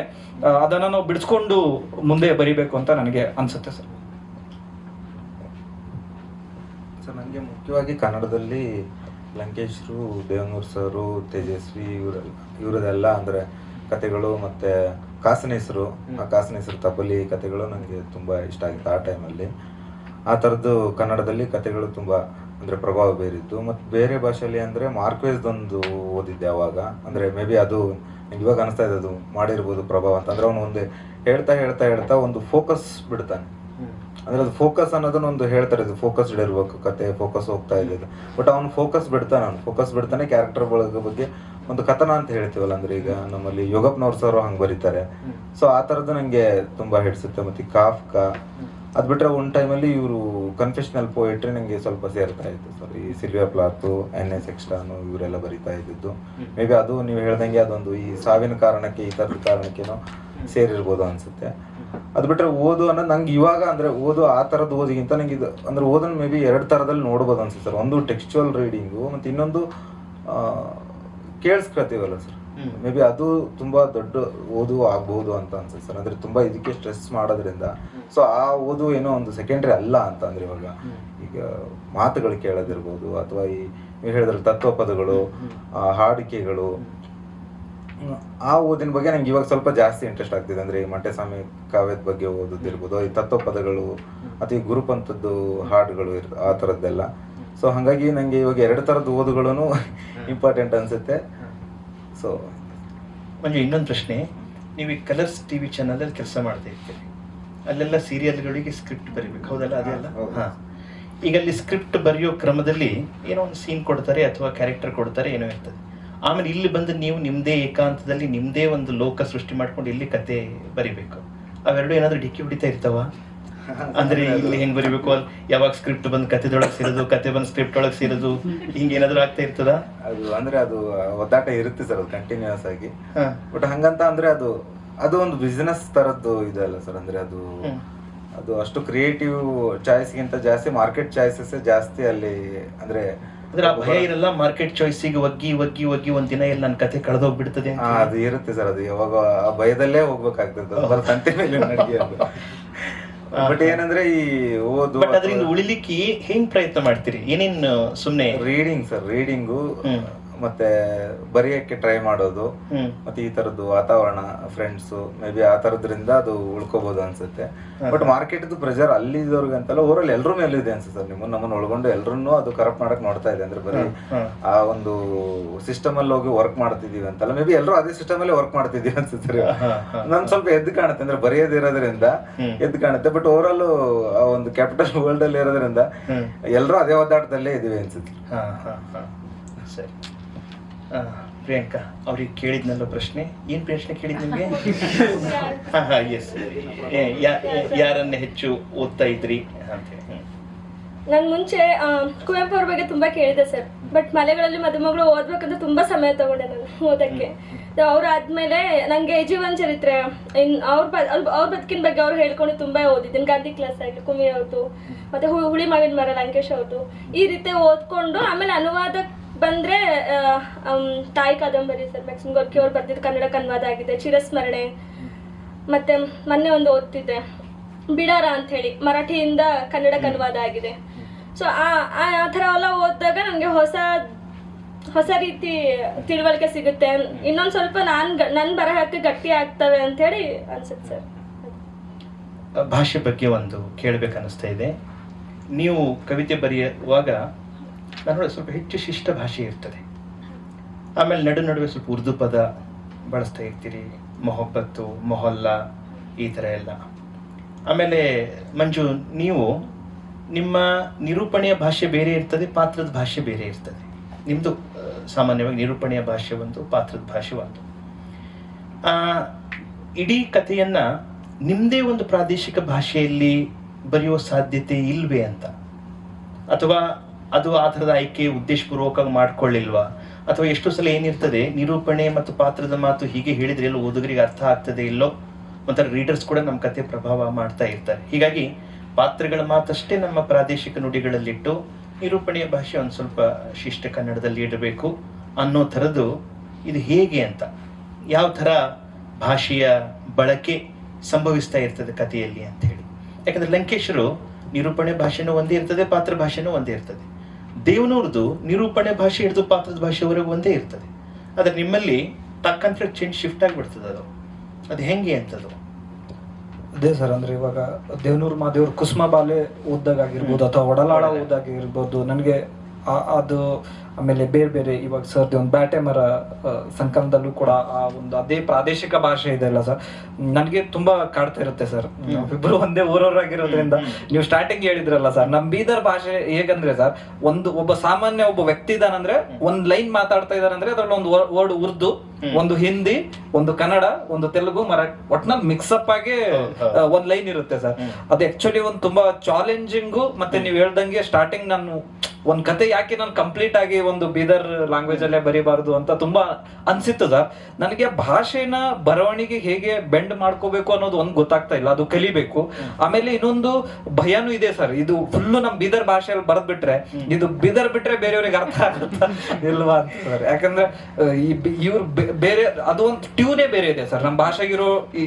ಏನ್ ಈಗ ನಾವಿಲ್ಲಿ ಹೇಗ್ ಮಾತಾಡ್ತಾ ಇದೀವಿ ಇದೇ ನಮ್ಮ ಅಮ್ಮನ ಎದುರುಗಡೆ ಈ ಮಾತಾಡ್ಬಿಟ್ರೆ ಅವ್ರಿಗೆ ಅರ್ಥನೇ ಆಗೋದಿಲ್ಲ, ಇದು ಏನ್ ಮಾತಾಡ್ಲತ್ತೀನಿ ಅಂದ್ಬಿಡ್ತಾರ. ಸೊ ಅದೇ ಸರ್, ಆ ಭಯ ಇದೆ ಸರ್ ನನಗೆ. ಆಮೇಲೆ ಹಿಂದಿ ವರ್ಡ್ಗಳು ತುಂಬಾ ಮಿಕ್ಸ್ ಆಗ್ಬಿಡ್ತವೆ ನಮಗೆ ಗೊತ್ತಿರ್ಲಾರ್ದಂಗೆ. ಉರ್ದು ಆಗಿರ್ಬೋದು, ಬೇರೆ ಬೇರೆದು. ಆಮೇಲೆ ನಾವು ಫ್ರೆಂಡ್ ಸರ್ಕಲ್ ಅಲ್ಲಿ ಮಾತಾಡುವಾಗ ಕೂಡ ಸರ್, ಚಲೋ ಅದ ಅನ್ನೋದಕ್ಕೆ ತೋಲ್ ಭಾರಿ ಅದ ಅಂತೀವಿ ಸರ್. ಇವ್ರಿಗೆ ಬೇರೆಯವ್ರಿಗೆ ಅದು ಕನ್ವೆ ಆಗೋದಿಲ್ವಲ್ಲ ಅನ್ನೋದು ನನಗೆ ಅದು ಒಂದು ತುಂಬಾ ಕಾಡ್ತಾ ಇರುತ್ತೆ ಸರ್. ಬಟ್ ಇವಾಗ ಏನ್ ಅನ್ನಿಸ್ತಾ ಇದೆ, ಆ ತರದೊಂದು ಕಥೆನ ಟ್ರೈ ಮಾಡ್ಬೇಕು ಅಂತ ಅನಿಸ್ತಾ ಇದೆ ಸರ್. ಕಂಪ್ಲೀಟ್ಲಿ ಯಾಕೆ ಒಂದು ಬೀದರ್ ಲ್ಯಾಂಗ್ವೇಜ್ ಇಟ್ಕೊಂಡೆ ನಾವು ಬರಿಬಹುದು ಅಂತ ಅನ್ಸುತ್ತೆ. ಆಮೇಲೆ ಇವಾಗ ಬೀದರ್ ಲ್ಯಾಂಗ್ವೇಜ್ ಡಿಫ್ರೆಂಟ್ ಇದೆ ಸರ್. ನಾವು ಗುಲ್ಬರ್ಗ ಬಂದ್ರೆ ಅಲ್ಲಿಂದೇ ಒಂದು ಡಿಫ್ರೆಂಟ್ ಇದೆ. ನಮ್ ಬೀದರ್ ಒಂಥರ ನಂಗೆ ಬೀದರ್ ಭಾಷೆ ರಫ್ ಏನೋ ಅಂತ ಅನ್ಸುತ್ತೆ. ಸೊ ಅದು ಟ್ರೈ ಮಾಡ್ಬೇಕು ಸರ್. ಈಗ ಕಪಿಲ್ ಒಂದು ಪದ ಹೇಳಿದ್ರಲ್ಲ, ತೋಲ್ ಅಂತ ಹೇಳಿ, ಇದು ಬಹಳ ಅನ್ನೋದಕ್ಕೆ ಬೀದರ್ನಲ್ಲಿ ಒಂದು 15-20 ಪದ ಇದ್ದಾವೆ. ಬಹಳ, ಬಕ್ಕೋಳು, ತೋಲು, ಮನಾರು, ಅನ್ಗಡು, ಧಿಕ್ಕಾರಿ, ರಗಡು, ಬಹಳ ಪದ ಇದ್ದಾವೆ. ರಗಡ್ ಮಂದಿ ಇದ್ದಾರೆ, ಧಿಗ್ಗರಿ ಮಂದಿ ಸೇರಿರಲ್ಲಿ ಅಂತ ಹೇಳಿ, ತೋಲ್ ಮಂದಿ ಸೇರಿದ್ರೆ ಬಕ್ಕೋಳ್ ಮಂದಿ ಬಂದರಲ್ಲಿ ಅಂತ ಹೇಳಿ. ಈ ಒಂದು ಬಹಳ ಅನ್ನೋದಕ್ಕೆ ಒಂದು 15-20 ಪದ ಇದಾವೆ. ಬಹುಶಃ ಅದು ಭಯ ಇರ್ಬೋದು ಬೇರೆಯವ್ರಿಗೆ ಮತ್ತೆ ಅಡಿ ಟಿಪ್ಪಣಿ ಕೊಡ್ಬೇಕಾಗ್ತದೆ ಸರ್. ಒಂದು ಪುಸ್ತಕ ಜೊತೆ ಒಂದು ಡಿಕ್ಷನರಿ ಸಪ್ರೇಟ್ ಕೊಡ್ಬೇಕು. ಮಂಜು, ನಿಮ್ಮ ಈ ಕ್ಯಾರೆಕ್ಟರ್ ಮಾತುಗಳು ಮತ್ತು ನಿರೂಪಣೆ ಮಾತುಗಳು. ಬಟ್ ಅಂದ್ರೆ ಸರ್ ನಂದು ಆಕ್ಚುಲಿ ಅಂದ್ರೆ ಆ ಭಾಷೆ ಇದೆಯಲ್ಲ, ಅದು ಮೇ ಬಿ ಮಿಕ್ಸ್ಡ್ ಇದೆ ಅನ್ಸುತ್ತೆ. ಅಂದ್ರೆ ಅದು ಆ ಭಾಗದ್ದೇ ಅಥವಾ ನಮ್ಮ ಊರಿಂದೇ ಇರೋದಿಲ್ಲ. ಯಾಕಂದ್ರೆ ನಾನು ಧಾರವಾಡದಲ್ಲಿ ಬೆಳೆದಿರೋದ್ರಿಂದ ಅಲ್ಲಿ ನಮ್ಮ ಫ್ರೆಂಡ್ಸ್ ಸುಮಾರು ಉತ್ತರ ಕರ್ನಾಟಕದ ಒಂದು 5-6 ಜಿಲ್ಲೆದವರೆಲ್ಲ ಬಂದಿರ್ತಿದ್ರು. ಸೊ ಅವ್ರ ಮಾತು ನನ್ನ ಮಾತು ಮಿಕ್ಸ್ ಆಗಿ ಒಂದೇನೋ ಬೇರೆ ಮಾತು ಬಂದಿದೆ ಅನ್ಸುತ್ತೆ ಅಲ್ಲಿ. ಅದ್ ಬಿಟ್ರೆ ಅಂದ್ರೆ ಅದು ಮೇ ಬಿ ಅದು ಎಲ್ಲಾ ಕಥೆಗಾರಲ್ಲೂ ಆಗುತ್ತೆ ಅನ್ಸುತ್ತೆ. ಆ ಭಾಷೆ ಅಂದ್ರೆ ಒಂದೇ ಒಂದು ಭಾಷೆ ಅದು ಸೃಷ್ಟಿ ಆಗುತ್ತೆ ಅನ್ಸುತ್ತೆ ಸರ್. ಅಂದ್ರೆ ಅದು ಭಾಗನ ನಾನು ರಿಪ್ರೆಸೆಂಟೇಟ್ ಮಾಡ್ತೀನಿ ಅಂತೆಲ್ಲ ಹೇಳಕ್ ಆಗಲ್ಲ ಅನ್ಸುತ್ತೆ ಸರ್. ನನ್ನ ತಲೆಯಲ್ಲಿ ಏನ್ ನೋಡಿದ್ರೆ ಅದನ್ನ ಹೇಳ್ತಾ ಇದ್ದೀನಿ, ಆ ಭಾಗದ್ದು ಅಷ್ಟೇ. ಬಿಟ್ರೆ ಅದನ್ನ ನಾನು ಅಲ್ಲಿ ರಿಪ್ರೆಸೆಂಟ್ ಮಾಡ್ತೀನಿ ಅಂತ ಏನು ಇರೋದಿಲ್ಲ ಸರ್. ಅದ್ ಬಿಟ್ರೆ ಅದೇ ಸರ್, ಆ ಭಯಕ್ಕೇನೆ ನಾವು ಸ್ಟಾರ್ಟಿಂಗ್ ಆ ಕಥೆಗಳಲ್ಲಿ ಅಂದ್ರೆ ಅರ್ಥ ಆಗೋದಿಲ್ಲ ಅನ್ನೋ ಆ ಭಯಕ್ಕೆ ಅಂದ್ರೆ ನಿರೂಪಣೆ ಭಾಷೆ ಒಂದ್ ಬೇರೆ, ಇದು ಭಾಷೆ ಒಂದ್ ಬೇರೆ, ಅಂದ್ರೆ ಸಂಭಾಷಣೆ ಭಾಷೆ ಒಂದ್ ಬೇರೆ ಅಂತ ಬರೆದಿದ್ದು. ಬಟ್ ಈಗ ಮೊನ್ನೆ ಒಂದು ಟ್ರೈ ಮಾಡಿದ್ವಿ ಸರ್. ನೀವು ಆಲ್ರೆಡಿ ಒಂದು ಕ್ವಶನ್ ಕೇಳಿದ್ರಲ್ಲ, ಅಂದ್ರೆ ಈ ಮಾರ್ಕೆಟ್ದು ಅದಕ್ಕೆ ಬರೀತಾ ಹೋಗ್ಬಿಟ್ರೆ ಹೆಂಗೆ ಅಂತಂದು, ಅದು ಅಲ್ಲಿ ಹೆಲ್ಪ್ ಆಯ್ತು ನೋಡಿ ಸರ್. ಅಂದ್ರೆ ನಮ್ಮ ಭಾಷೆ ಇದೆಯಲ್ಲ, ಅದು ಡೈಲಾಗ್ಸ್ ಎಲ್ಲ ಬರ್ದು ಅದು ಒಂಥರ ಅಳ್ಳಕ್ಕಾಗ್ಬಿಡ್ತು ಸರ್ ಲ್ಯಾಂಗ್ವೇಜ್. ಅಂದ್ರೆ ಈ ಕತೆ ಭಾಷೆಗೆ ಒಂದೊಂದು ಕ್ರಿಸ್ಟಲೈಸ್ಡ್ ಬರ್ತಿತ್ತಲ್ಲ, ಅದು ಲೂಸ್ ಆಗ್ಬಿಡ್ತದ. ಸೊ ನಾ ಅದಕ್ಕೆ ಏನ್ ಮಾಡಿದೆ ಅಂದ್ರೆ ಎಲ್ಲಾನು ಅಂದ್ರೆ ಸಂಭಾಷಣೆ ಮತ್ತೆ ಆ ನಿರೂಪಣೆ ಎರಡೂನು ನಮ್ಗೇನು ಈ ಹೈದರಾಬಾದ್ ಕರ್ನಾಟಕದ ನಂಗೆ ತಲೆಯಲ್ಲಿ ಏನು ಉಳಿದಿದೆಯಲ್ಲ ಆ ಭಾಷೆಯಲ್ಲಿ ಬರ್ದೆ. ಸೊ ಆಗ ಕತೆ ಈಸಿಯಾಗಿ ಬಂತು. ಸೊ ಹಂಗೆ ನಿಮ್ಮಲ್ಲಿ ಅನೇಕ ಉರ್ದು, ಕನ್ನಡ, ಮರಾಠಿ ಎಲ್ಲ ಮಿಕ್ಸ್ ಆಗಿ ಬರ್ತಾ ಇರ್ತದಲ್ಲ, ಅದು ಏನದು ಕಾನ್ಶಿಯಸ್ ಆಗಿ ಬರ್ತಾ ಇರ್ತದ ಅಥವಾ ಅದು ಆ ವಸ್ತುವಿನ ಜೊತೆ ನೀವು, ಯಾಕಂದ್ರೆ ಸ್ವಲ್ಪ ನಿಮ್ಮ ತಲೆಯೊಳಗೆ ಏನಿದೆ ನಾನು ನೋಡಿದೆ, ಸ್ವಲ್ಪ ಭಾಗದ ಸೌಹಾರ್ದ ಪರಂಪರೆ ಹೇಳಬೇಕು ಅನ್ನೋದ್ ಸಲುವಾಗಿ ಬಹಳಷ್ಟು ಬೇರೆ ಬೇರೆ ಪದ ಬಳಸ್ತಾ ಇರ್ತೀವಿ. ಅದ್ರ ಸಲುವಾಗಿ ಬರ್ತಾ ಇರ್ತದ ಅಥವಾ ಏನ್ ಕಾರಣ, ಪರಿಸರನೇ ಆ ಥರ ಇದ್ದಿದ್ದು ಬರ್ತಾ ಇರ್ತದೆ? ಪರಿಸರನೇ ಆ ರೀತಿ ಇದೆ ಸರ್. ಹಿಂದಿ, ಕನ್ನಡ, ಉರ್ದು ಮಿಕ್ಸ್ ಮಾಡ್ಕೊಂಡು ಇಂಗ್ಲಿಷು ಮಿಕ್ಸ್ ಆಗುತ್ತೆ ಆ ಥರ. ಈಗ ನಾನು ಬರ್ತೀನಿ ಅನ್ನಕ, ಈಗ ಹಿಂದಿಯಲ್ಲಿ ನಾ ಬಿ ಬರ್ತೀನಿ, ಬಿ ಹಚ್ತೀವಿ ನಾವೆಲ್ಲದಕ್ಕ, ಇರು ನಾ ಬಿ ಬರ್ತೀನಿ ಅಂತ ಹೇಳಿ. ಸೊ ಹಿಂಗಾಗಿ ಅದು ತಾನಾಗೆ ಬಂದಿತ್ತು ಸರ್. ಕಾನ್ಶಿಯಸ್ ಆಗಿ ಏನು ಹಾಕ್ಬೇಕು ಈ ತರ ಪದಗಳಂತಿಲ್ಲ.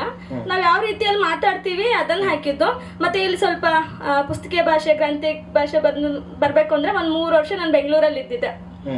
ಸೊ ಇಲ್ಲಿ ಇರೋಗೂ ನಾನು ಭಾಷೆ ಚೇಂಜ್ ಮಾಡಿರಲಿಲ್ಲ, ಕನ್ನಡ ನಮ್ಮ ಕಲಬುರಗಿ ಕನ್ನಡನೇ ಮಾತಾಡ್ತಿದ್ದೆ. ಬಟ್ ನ್ಯೂಸ್ ಚಾನಲಲ್ಲಿ ಕೆಲಸ ಮಾಡಿದಾಗ ತುಂಬ ಕಷ್ಟ ಆಗುತ್ತಾ ಹಂಗೆ ಹಿಂಗೆ ಅಂತ ಹೇಳಿದ್ಕೆ ಸ್ವಲ್ಪ ಚೇಂಜ್ ಮಾಡ್ಕೊಳಕ್ಕೆ ಹೋದೆ. ಸೊ ಅದನ್ನು ಸ್ವಲ್ಪ ಮಿಕ್ಸ್ ಆಗಿರಬೇಕು ಅದ್ರಾಗ. ಬಟ್ ನಾವು ಏನು ಮಾತಾಡ್ತೀವಿ, ನಮ್ಮ ಊರಲ್ಲಿ ಹೆಂಗಿದ್ದೀವಿ, ಯಾವ ಭಾಷೆ ಬಳಸ್ತೀವಿ, ಈಗ ಪ್ರೀತಿಗೆ ಅನೇಕ ಹೆಸರುಗಳಿದ್ದಾವೆ, ಮೊಹಬ್ಬತ್ ಅಂತೀವಿ, ಪ್ಯಾರ್ ಅಂತೀವಿ, ಆ ರೀತಿ ಅದು ಬಂದಿದೆ ಸರ್. ಇನ್ನೊಂದು ಏನು ಸುಮ್ಮನೆ ಚರ್ಚೆ ಬೆಳೆಸೋದು ಅಂತಂದರೆ, ಈಗ ಸಾಮಾನ್ಯವಾಗಿ ಪುರಾಣ ಪಾತ್ರಗಳಿರ್ತಾವಲ್ಲ ಅಥವಾ ಚಾರಿತ್ರಿಕ ಪಾತ್ರಗಳಿರ್ತವೆ, ಅಂದರೆ ಅವುಗಳು ತಗೊಂಡು ಕಥೆನೇ ಬರೀಬೇಕು ಅಂತೇನಿಲ್ಲ, ಕಥೆ ಕಾದಂಬರಿನೇ ಬರೀಬೇಕಂತೇನಿಲ್ಲ. ಆದರೆ ಸಂಪೂರ್ಣ ಅವುಗಳ ಒಂದು ಆಬ್ಸೆನ್ಸಿ ಇದೆ ನಿಮ್ಮ ಬರಹಗಳಲ್ಲಿ. ಯಾವುದೇ ಕಂಬಾರರು ಕಾದಂಬರಿ ನೋಡಿದ್ರೆ ನಮಗೊಂದು ಗೊತ್ತಾಗ್ತದೆ, ಅಥವಾ ಅದಕ್ಕಿಂತ ಹಿಂದೆ ಬೇರೆ ಬೇರೆ ದೊಡ್ಡ ಬರಹಗಾರ ನೋಡಿದರೆ ಗೊತ್ತಾಗ್ತದೆ. ಅಂದರೆ ಅವುಗಳ ಓದು ಇಲ್ಲ ಅಂತನೋ ಅಥವಾ ಅವು ನಮ್ಮ ಬದುಕಿನ ಭಾಗ ಆಗಿಲ್ಲ ಅಂತನೋ, ಅಥವಾ ಹೇಗೆ ಈ ಪುರಾಣದ ಕ್ಯಾರೆಕ್ಟರ್ಗಳು, ಜಾನಪದದ ಕ್ಯಾರೆಕ್ಟರ್ಗಳು, ಅಂದರೆ ಲೋಕ ಸ್ವಲ್ಪ ನಮ್ದು ಸೀಮಿತ ಆಯಿತು ಅಂತ ಅನ್ಸಲ್ಲ. ನಮ್ಮ ಕಣ್ಣೆದುರು ಘಟಿಸ್ತಾ ಇರೋದಷ್ಟನ್ನೇ ನಾನು ಕಥೆಯೊಳಗೆ ಹಿಡಿತೀನಿ, ನನ್ನ ಕಣ್ಣಿನ ಆಚೆಗಿಂದ ಇದು ನನ್ನ ಕಥೆಯೊಳಗೆ ಬರಲ್ಲ ಅನ್ನೋದೇನಿದೆ, ಒಬ್ಬ ಸಾಹಿತ್ಯದ ವಿದ್ಯಾರ್ಥಿಯಾಗಿ ನನಗೆ ಸ್ವಲ್ಪದ ಆತಂಕದ ವಿಷಯನೇ. ನಾನು ನನ್ನ ಬರಹದಲ್ಲಿ ಬರೀ ವಾಸ್ತವವನ್ನೇ ಹಿಡಿಬೇಕು ಅಥವಾ ನನ್ನ ಬದುಕಿನ ಅನುಭವಕ್ಕೆ ದಕ್ಕಿದ್ದನ್ನೇ ಹಿಡಿಬೇಕು, ನಾನು ನೋಡಿದ್ದನ್ನೇ ಹಿಡಿಬೇಕು ಅನ್ನೋದೇನಿದೆ, ಅದು ಒಂದು ಸ್ವಲ್ಪ ಯಾವುದೇ ಭಾಷೆ ದೃಷ್ಟಿಯಿಂದ ಅಷ್ಟು ಆಳವಾದಂಥ ಒಂದು ಸಾಹಿತ್ಯಿಕ ಪ್ರಜ್ಞೆ ಅಲ್ಲ ಅಂತ. ಯಾಕಂದರೆ ಎಟ್ ಎ ಟೈಮ್ ಒಬ್ಬ ರೈಟರು ಅವ್ನು ಪುರಾಣಕ್ಕೆ ಹೋಗ್ಲಿಕ್ಕೆ ರೆಡಿ ಇರಬೇಕು, ಇತಿಹಾಸಕ್ಕೆ ಹೋಗ್ಲಿಕ್ಕೆ ರೆಡಿ ಇರಬೇಕು, ಯಾವುದೋ ಒಂದು ಅದೃಶ್ಯ ಲೋಕಕ್ಕೆ ಹೋಗ್ಲಿಕ್ಕೆ ರೆಡಿ ಇರಬೇಕು, ಎಲ್ಲೆಲ್ಲಿಂದಲೂ ಪಾತ್ರಗಳು ತೊಗೊಂಡು ಬರಬೇಕು, ಏನೇನೋ ಆಟ ಆಡಬೇಕು ಅನ್ನೋದೇನಿದೆಯಲ್ಲ. ಆದರೆ ನಾನು ಸ್ವಲ್ಪ ಹೊಸ ಜನ್ರೇಷನ್ ಬರವಣಿಗೆ ಗಮನಿಸ್ತಾ ಇರುವಾಗ ಅವರು ಬಹಳ ತಮ್ಮ ಮೈಗಂಟಿದ ಅನುಭವಗಳ ಜೊತೆ, ತಮ್ಮ ಪರಿಸರ, ಕುಟುಂಬದ ಅನುಭವಗಳ ಜೊತೆ ಅಷ್ಟಕ್ಕೆ ಸ್ಟಿಕ್ ಆನ್ ಆಗಿದ್ದಾರೆ ಅಂತ ಅನ್ಸಲ್ಲ?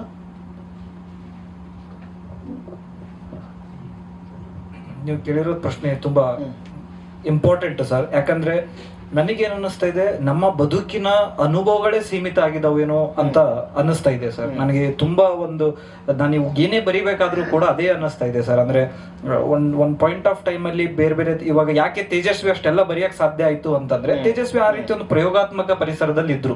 ಯಾಕೆ ಕಾರಂತ ಅಷ್ಟೆಲ್ಲ ಡಿಫ್ರೆಂಟ್ ವಿಷಯ ವಸ್ತುಗಳು ಬರೆಯಕ್ ಸಾಧ್ಯ ಆಯ್ತು ಅಂದ್ರೆ, ಕಾರಂತರ ಕೆಲಸನೇ ಒಂದು ತಿರುಗಾಟ ಆಗಿತ್ತು, ಡಿಫ್ರೆಂಟ್ ಎಕ್ಸ್ಪೀರಿಯನ್ಸ್ ಆಗ್ತಾ ಇತ್ತು. ಆಮೇಲೆ ಕುವೆಂಪು ಅವ್ರಿಗೆ ಇರ್ತಕ್ಕಂತ ಒಂದು ಮಲೆನಾಡಿನ ಒಂದು ಅನುಭವಗಳಾಗಿರ್ಬೋದು, ದಟ್ಟ ಅನುಭವ ಆಗಿರ್ಬೋದು, ಆ ಪರಿಸರ ಆಗಿರ್ಬೋದು.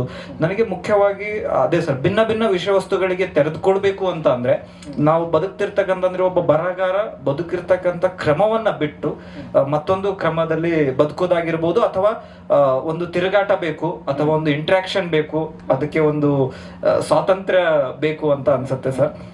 ಸೊ ಆರ್ಥಿಕ ಸ್ವಾತಂತ್ರ್ಯದ ನಿರೀಕ್ಷೆಯಲ್ಲಿದ್ದೀನಿ ಸರ್. ಒಂದ್ಸರಿ ಏನಾದ್ರೂ ಆರ್ಥಿಕ ಸ್ವಾತಂತ್ರ್ಯ ಸಿಕ್ಕರೆ, ಯಾಕಂದ್ರೆ ತೇಜಸ್ವಿ ನಮ್ಗೆಲ್ಲ ಫೇಮಸ್ ಕೋಟ್ ಗೊತ್ತೇ ಇದೆ ಸರ್, ನಾವ್ ಅನ್ಕೊಂಡಂಗ್ ಬದುಕೋದು ಯಾವತ್ತೂ ಸಾಧ್ಯ ಇಲ್ಲ, ಅದೊಂದು ಭಯಾನಕ ಹೋರಾಟವೇ ಸರಿ ಅಂತ ಅನ್ನೋದು. ಯಾಕಂದ್ರೆ ನನಗೂ ಅನಿಸ್ತಾ ಇರುತ್ತೆ ಸರ್, ರಹಮತ್ ದರ್ಕೇರಿ ಸರ್ ಲೇಖನಗಳು ಓದುವಾಗ ಅವ್ರ ತಿರುಗಾಟ ಆಗಿರ್ಬೋದು, ಅಥವಾ ಬೇರೆ ಬೇರೆ ರೈಟರ್ಗಳದ್ದು ಎಲ್ಲ ಅನುಭವಗಳು ನೋಡಿದಾಗ ಎಕನಾಮಿಕ್ ಸ್ಟೂಡೆಂಟ್ ಆಗಿ ಆರ್ಥಿಕ ಸ್ವಾತಂತ್ರ್ಯ ಅಂತ ಅನ್ಸುತ್ತೆ ಸರ್. ಸರ್ ನೀವು ಹೇಳಿದ್ದು ಅಂದ್ರೆ ಅದಂದ್ರೆ ಯೋಚನೆ ಮಾಡ್ಬೇಕು ಅನ್ಸುತ್ತೆ ಸರ್. ಅಂದ್ರೆ ತುಂಬಾ ಸೀಮಿತ ಆಗ್ತಿದೆಯೇನಂತ. ಬಟ್ ಕಪಿಲ್ ಹೇಳಿದಾಗ ಅಂದ್ರೆ ಅದು ಈಗ ರಹಮತ್ ಸರ್ದು ಓದ್ಬೇಕಾದ್ರೆ ಅಂದ್ರೆ ಅವ್ರದ್ದು ನಡೆದಷ್ಟು ನಾಡು ಇಂದಾನು ಅವ್ರ ತಿರುಗಾಟದ್ದು ಅನುಭವಗಳು, ಮತ್ತೆ ಬೇರೆ ಬೇರೆ ಪಂಥದ ಜೊತೆ ಅವ್ರ ಒಡನಾಟ, ಅದೆಲ್ಲ ಓದ್ತಿರ್ಬೇಕಾದ್ರೆ ಅನಿಸ್ತಾ ಇರುತ್ತೆ. ಅಂದ್ರೆ ಅವ್ರು ಬಂದಿರೋ ಜಾಗಗಳು ನಮ್ಮೂರ್ಗೆ ಇರ್ತದೆ ಎಷ್ಟೋ ಸಲ, ಬಟ್ ನಾವೇ ಹೋಗಿರೋದಲ್ಲ.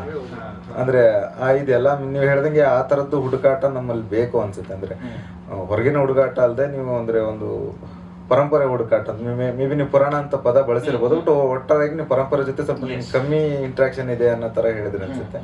ಸೊ ಅದ್ ನೀವು ಹೇಳ್ದಂಗೆ ಮುಖ್ಯ ಅನ್ಸುತ್ತೆ ಸರ್. ಅದನ್ನ ಅಂದ್ರೆ ಮಾಡ್ಬೇಕಾಗತ್ತೆ ನಾವು ಸುಮಾರಷ್ಟು. ಅಂದ್ರೆ ಈ ನೀವು ಹೇಳ್ದಂಗೆ ಅಂದ್ರೆ ಪುರಾಣಗಳು ರಾಮಾಯಣ ಮಹಾಭಾರತ ಅಂತಾನೆಲ್ಲ, ನೀವು ಬೇರೆ ಹೇಳಿದ್ರು ತತ್ವಪದಕಾರರು, ಗುರುಪಂಥ, ಶಾಸ್ತ್ರಪಂಥ, ಏನೇನು ಜನಪದ ಪುರಾಣಗಳು ಏನಿದಾವೆ, ಸೊ ಅದು ಮುಖ್ಯ ಆಗತ್ತೆ ಅನ್ಸುತ್ತೆ ಸರ್. ಅಂದ್ರೆ ಬರೀ ನಮ್ಮ ಅನುಭವಗಳಿಗೆ ಸ್ಟಿಕ್ ಆದ್ರೆ ಅದು ಒಂದು ಕಂಪಾರ್ಟ್ಮೆಂಟ್ ಅಲ್ಲಿ ನಿಂತು ಜಗತ್ತನ್ನು ನೋಡ್ದಂಗೆ ಆಗ್ಬೋದು.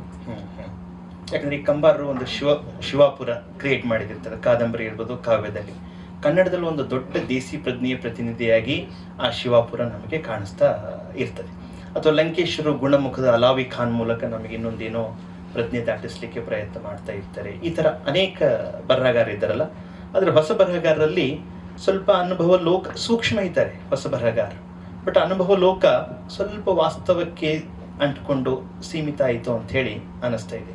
ನಿಮ್ಮ ಕವಿತೆ ಓದಿದಾಗೂ ನನಗೆ ಹಾಗೆ ಅನ್ನಿಸ್ತಾ ಇದೆ. ಆಮೇಲೆ ಇನ್ನೊಂದು ನನ್ನ ಅಬ್ಸರ್ವೇಷನ್ ಏನು ಅಂತಂದರೆ, ನಿಮ್ಮ ಕಥೆಗಳಲ್ಲಿ ಮತ್ತು ನಿಮ್ಮ ಕವಿತೆಯಲ್ಲಿ ಎಷ್ಟು ಮನುಷ್ಯರು ತುಂಬಿ ತುಂಬಿ ತುಂಬಿ ಹೋಗಿದ್ದಾರೆ ಅಂತಂದರೆ, ಅಲ್ಲಿ ಒಂದು ಹೂವು ಅರಳೋದಿಲ್ಲ, ಒಂದು ಗಿಡ ಕಾಣೋದಿಲ್ಲ, ಒಂದು ಹಕ್ಕಿ ಹಾರೋದಿಲ್ಲ, ಒಂದು ಮೀನು ಕಾಣೋದಿಲ್ಲ.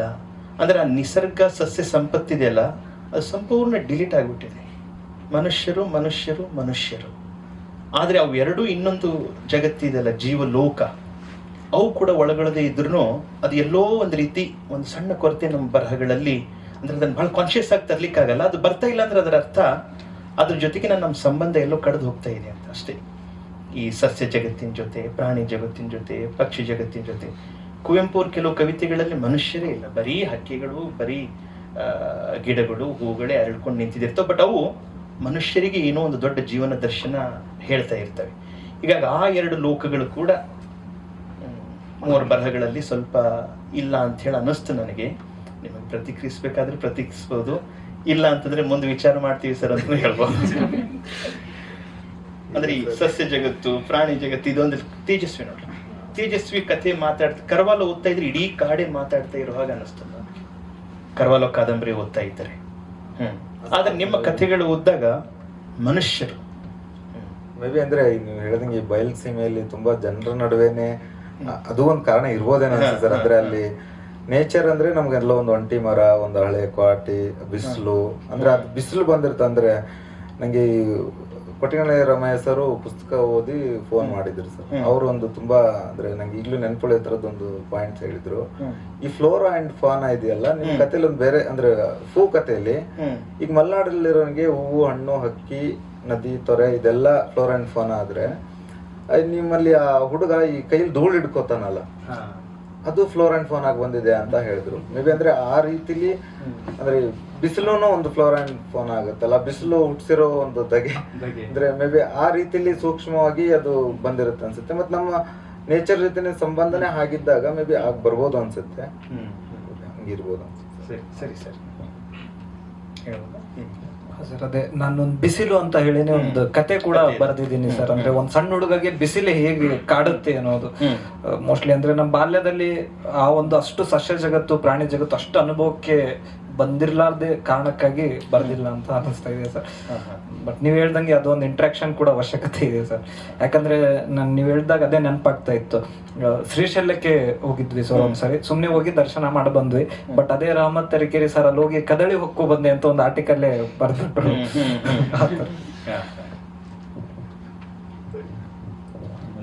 ಸರ್, ಮಲೆಗಳಲ್ಲಿ ಮದುಮಗಳು ಓದಿದಾಗ ಒಂದು 50 ಪುಟ ಅವರು ಪ್ರಕೃತಿ ಬಗ್ಗೆನೇ ವಿವರಣೆ ಕೊಡ್ತಾರೆ. ಸೊ ಅದು ಕೊಡುವಾಗ ನನ್ಗೆ ಓದಿದ್ದೆ. ಬಟ್ ಯಾವಾಗ ನಾನು ಅಲ್ಲಿ ಹೋದೆ, ಶಿವಮೊಗ್ಗ ಅವ್ರು ಇರೋಲ್ಲಿ, ಅವಾಗ ಹೋದಾಗ ಪ್ರಕೃತಿ ಅವ್ರು ಇದ್ದಿದ್ದೆಲ್ಲ ನೋಡ್ಬಿಟ್ಟು ಇಂಥ ಪ್ರದೇಶದಲ್ಲಿ ನಾವು ಹುಟ್ಟಿದ್ರೆ ಹಿಂಗ್ ಬರಿಬೋದಿತ್ತೇನೋ, ಯಾಕಂದ್ರೆ ನಾವು ಕಲ್ಲು, ಮಣ್ಣು, ಮುಳ್ಳು ನೋಡಿ ಬೆಳೆದವ್ರು. ಸೊ ಅದಕ್ಕೆ ನಮ್ಗೆ ಆ ತರ ಕವಿತೆಗಳಲ್ಲಿ ಬರ್ಲಿಕ್ಕಿಲ್ಲ ಆ ರೀತಿ. ಮತ್ತೆ ಇನ್ನೊಂದಂತಂದ್ರೆ ನಾವು ನನ್ಗನ್ಸಿದ್ದು ಸದ್ಯದ ಪರಿಸ್ಥಿತಿ ಮೇಲೆ ಯಾವ ರೀತಿ ದೌರ್ಜನ್ಯಗಳು ನಡೀತಿದ್ದಾವೆ, ದಲಿತರ ಮೇಲಾಗ್ಲಿ, ಮಹಿಳೆಯರ ಮೇಲಾಗ್ಲಿ, ಆ ರೀತಿ ದೌರ್ಜನ್ಯಗಳು ನಡೆದಾಗ ಹೂಗಳ ಬಗ್ಗೆ ಹೆಂಗ್ ಬರಿಬೇಕು? ಇದು ಪ್ರಶ್ನೆ ಕನ್ನಡದೊಳಗೆ ಬಹಳ ಕಾಲದಿಂದ ಕೇಳ್ಕೊಂಡು ಬರ್ಲಾಗ್ತದೆ. ಸೊ ಅದು ನಾನು ಪ್ರೀತಿ ಬಗ್ಗೆನೂ ಬರಿಬೇಕು ಅಂತಂದ್ರೆ ಇದೇ ಪ್ರಶ್ನೆ ಬರೋದು ನನ್ಗೆ. ಯಾಕಂದ್ರೆ ನಾವು ಈ ಸಮಾಜದಲ್ಲಿ ಇದ್ದೀನಿ, ನಾನು ಆ ಸಮುದಾಯನ ಪ್ರತಿನಿಧಿಸ್ತೀನಿ. ಎಲ್ಲೋ ಮಣಿಪುರದಲ್ಲಿ ಒಂದು ಮಹಿಳೆ ಮೇಲೆ ಬೆತ್ತಲೆ ಅವಳಿಗೆ ತಗೊಂಡು ಹೋಗ್ತಾರೆ, ಬೆತ್ತಲ್ವಾಗ ಅವಳಿಗೆ ಅಷ್ಟು ಹಿಂಸೆ ಕೊಡ್ತಾರೆ ಅಂತಂದ್ರೆ ಅಲ್ಲಿ ನನ್ನ ಅಸ್ತಿತ್ವ ಏನು ಉಳಿತು? ಮಹಿಳೆಯರನ್ನ ಹೆಂಗ್ ನೋಡ್ತಿದ್ದಾರೆ? ಆ ಪ್ರಶ್ನೆ ತುಂಬಾ ಕಾಡ್ತದೆ. ಸೊ ಆ ಕಾಡ್ದಾಗೆಲ್ಲ ನನಗೆ ಈ ರೀತಿ ಕವಿತೆ ಬರ್ತದೆ ಸರ್. ಈ ವ್ಲಾದಿಮಿರ್ ನೋಬ್ಕೋ ಅಂತ ಹೇಳಿ ಒಬ್ಬ ರಷ್ಯನ್ ಕಾದಂಬರಿಕಾರ ಇದ್ದಾನೆ. ಅವನಿಗೆ ಒಂದ್ಸಲ ವಿಚಾರ ಮಾಡ್ತಾನೆ, ಟಾಲ್ಸ್ಟಾಯಿಯ ಬರವಣಿಗೆ ಎಸೆನ್ಸ್ ಎಲ್ಲಿದೆ ಅಂತೇಳಿ. ಎಲ್ಲಿದೆ ಟಾಲ್ಸ್ಟಾಯ್ ಬರವಣಿಗೆ ಎಸೆನ್ಸು? ಅವನಿಗೇನು ಹೊಳಿತಾನೆ ಅಲ್ಲ. ಕೆಲವೊಂದ್ಸಲ ಕಷ್ಟ ಆಗ್ಬಿಡ್ತದೆ. ಈಗ ಯಾರಾದ್ರೂ ನಿಮಗೆ ದಿಢೀರ್ ಅಂತೇಳಿ ತೇಜಸ್ವಿ ಅವ್ರ ಎಸೆನ್ಸ್ ಎಲ್ಲಿ ಅಂದಾಗ ಏನೋ ಒಂದು ಕಂಠಪಾಠಾಗಿದ್ದು ಹೇಳ್ಬೋದು. ಬಟ್ ನಾವೇ ಅದರೊಳಗೆ ಜರ್ನಿ ಮಾಡಿ ಹುಡುಕೋದು ಸ್ವಲ್ಪ ಟೈಮ್ ತೊಗೊಳ್ತದೆ. ಅವನು ಏನಿರ್ಬೋದು ಎಸೆನ್ಸು ಅಂತ ವಿಚಾರ ಮಾಡ್ತಾ ಇರ್ತಾನೆ. ಅಚಾನಕ್ಕಾಗಿ ಕಿಟಕಿ ಪರ್ದೆ ಸರಿಸ್ತಾನೆ, ಬೆಳಕು ಬಂದ್ಬಿಡ್ತದೆ. ಅವನೇನಂತಾನೆ ಅಂತಂದರೆ, ಹೀಗೆ ನಮಗೆ ಗೊತ್ತಿರಲಾರ್ದೇನೆ ಪುಟ ಸರಿಸಿದಾಗ ಅದರಿಂದ ಹೊಮ್ಮುವಂಥ ಒಂದು ಬೆಳಕು, ಆಕಸ್ಮಿಕವಾದಂಥ ಬೆಳಕು ನಮ್ಮ ವ್ಯಕ್ತಿತ್ವ ಕಟ್ತಾ ಇರ್ತದಲ್ಲ, ಅದು ಟಾಲ್ಸ್ಟಾಯ್ ಬರಹದಲ್ಲಿದೆ. ಹೀಗಾಗಿ ಯಾರದೇ ಕೃತಿಗಳನ್ನು ಓದಿದಾಗ ಒಂದು ಬೆಳಕಿಗೆ ನಾವು ಮುಖಾಮುಖಿ ಆದಂಥ ಒಂದು ಅನುಭವ ನಮಗೆ ಆಗಬೇಕು ಅಂಥೇಳಿ. ನನಗೆ ಆ್ಯಕ್ಚುಲಿ ನಿಮ್ಮ ಅಪ್ಪ ಪದ್ಯ ಓದಿದಾಗೆ ಐ ವಾಸ್ ಮೂಡ್, ತುಂಬ ಚೆನ್ನಾಗಿದೆ. ಆಮೇಲೆ ಪೂ ಕತೆ ಓದಿದಾಗ ನಾನು ಹಿಂದೆನೂ ಧಾರವಾಡದೊಳಗೆ ಸಿಕ್ಕಾಗೂ ಹೇಳಿದ್ದೆ, ಆ ಕತೆ ಕನ್ನಡದ ಒಂದು ಭಾಳ ಅಪರೂಪದ ಕತೆ. ಒಬ್ಬ ಜಯತಿಯ ಒಂದು ಕ್ಯಾರೆಕ್ಟರ್ ಇಟ್ಕೊಂಡು ಅವಳು ನೀರನ್ನು ಆಕಾಶಕ್ಕೆ ಮುಖ ಮಾಡಿ ಉಗುಳು ಅದರಲ್ಲೇ ಒಂದು ಕಾಮನ ಬಿಲ್ಲು ಸೃಷ್ಟಿಸಿ ಅದೇ ಒಂದು ಕಥೆಯ ಒಂದು ಪ್ರಜ್ಞೆಯಾಗಿ ಬೆಳೀತಾ ಹೋಗೋದಿದೆಯಲ್ಲ, ಭಾಳ ಇಂಟ್ರೆಸ್ಟಿಂಗ್. ಆಮೇಲೆ ಆ ಹುಡುಗ ಜಯತಿಯ ಸಂಬಂಧ ಮತ್ತು ಆ ಹುಡುಗನ ತಂದೆ ತಾಯಿ ಜನ ಬಂದಾಗ ಹೇಗೆ ಒಂದು ತೋರಿಕೆಯ ಪ್ರೀತಿಯನ್ನು ಜಯತಿಯ ಬಗ್ಗೆ ತೋರಿಸ್ತಾ ಇರ್ತಾರೆ, ಆ ಎಲ್ಲ ವೈರುಧ್ಯಗಳು ಭಾಳ ಸೂಕ್ಷ್ಮವಾಗಿ ಹಿಡಿದಿಟ್ಟಿದ್ದಾರೆ ಮಂಜುನಾಥ್. ಆಮೇಲೆ ಅವರ ಹಣಾದಿ ಕಾದಂಬರಿ ಅಂತೂ ಬಹಳ ವಿಶೇಷ, ಕನ್ನಡದಲ್ಲಿ ಈಗಾಗಲೇ ಅದನ್ನು ಭಾಳ ಜನ ಚರ್ಚೆ ಮಾಡಿದ್ದಾರೆ.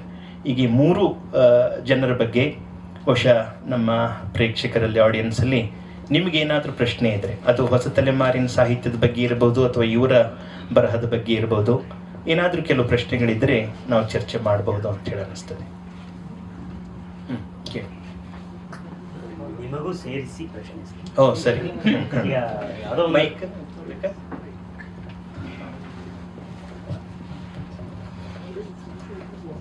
ಈಗ ಒಂದು ಕಥೆಯನ್ನು ಬರೀತೀವಿ ಅಂತ ಹೊರಟಾಗ, ಅಂದರೆ ಯಾವುದೋ ಒಂದು ಘಟನೆ ನೋಡ್ತೀವಿ ಅಥವಾ ಯಾವುದೋ ಒಂದು ಅನುಭವ ಆಗುತ್ತೆ, ಇದನ್ನು ಒಂದು ಕತೆ ರೂಪದಲ್ಲಿ ಮಾಡಬೇಕು ಅಂತ ಅನಿಸುತ್ತೆ. ಈ ಕತೆ ರೂಪ ಮಾಡಬೇಕು ಅಂತ ಅನ್ನಿಸ್ದಾಗ ಅಲ್ಲಿ ಯಾವ ಪಾತ್ರಗಳು ಬೇಕು ಅಥವಾ ಯಾವ ಸನ್ನಿವೇಶ ತರಬೇಕು, ಅದನ್ನು ಹೇಗೆ ನೀವು ಅದನ್ನು ಒಂದು ರಫ್ ವರ್ಕ್ ಮಾಡೋದು ಅಥವಾ ಅದಕ್ಕೇನೋ ಪೂರ ಹೋಮ್ವರ್ಕ್ ಏನೋ ಒಂದಷ್ಟು ಮಾಡಿಕೊಂಡು ಆಮೇಲೆ ಕಥೆಯನ್ನು ನಾವು ಬರೆದು ಅದಾದಮೇಲೆ ಸಣ್ಣ ಪುಟ್ಟ ತಿದ್ದುಪಡಿ ಎಲ್ಲ ಆಗಿ ಅದೊಂದು ಕತೆ ಅಂತಾಗಿ ಮಾಡ್ತೀವಿ. ಈಗ ಮಾಡುವಂಥ ಈ ಒಂದು ಕತೆ ಹುಟ್ಟುವಂಥ ಈ ಪ್ರಕ್ರಿಯೆ ಇದೆಯಲ್ಲ, ಇದರಲ್ಲಿ ಈಗ ನೀವು ಹೇಗೆ ಒಂದು ಕಥೆನ ಯಾವುದೋ ಒಂದು ಅನುಭವನ ಅಥವಾ ಒಂದು ಸನ್ನಿವೇಶದ ಒಂದು ಕತೆ ರೂಪಕ್ಕೆ ತರಬೇಕಾದ್ರೆ ಆ ಪ್ರೊಸೆಸ್ ಏನೇನು ಆಗುತ್ತೆ, ನಿಮ್ಮಲ್ಲಿ ಏನೇನು ಮಾಡ್ತೀರಿ ಅನ್ನೋದನ್ನ ಒಂದೆರಡು ಮಾತು. ಇಲ್ಲಿ ತನ ಅದೇ ಹೇಳಿದ್ರಲ್ರಿ ಅವರು. ಹಾಗಲ್ಲ ಸರ್, ಅಂದ್ರೆ ಈಗ ಒಂದು ನಿರ್ದಿಷ್ಟವಾಗಿ ಅದು ಒಂದೊಂದು ಘಟನೆ, ಒಂದು ನಿರ್ದಿಷ್ಟ ಒಂದು ಕತೆ ಈಗ ನಾನು ಬರೀತೀನಿ ಅಂತ ಹೊರಟೆ. ಮಂಜು, ಪೂ ಕತೆ ಇಟ್ಕೊಂಡು ಆ ಕತೆ ಪಾತ್ರಗಳು, ಆ ಕತೆ ಸಂದರ್ಭ, ಆ ಕತೆ ಬೆಳೆದ ರೀತಿ, ಅದನ್ನ ಯಾಕೆ ಹಿಂಗೆ ಎಂಡ್ ಮಾಡಬೇಕು ಅನ್ನಿಸ್ತು, ಅದ್ರ ಬಗ್ಗೆ ನಿಮ್ದೇ ಏನಾದರೂ ಒಂದು ಮಾತಿದ್ರೆ ಹೇಳಿ ಕತೆಗಾರರಾಗಿ.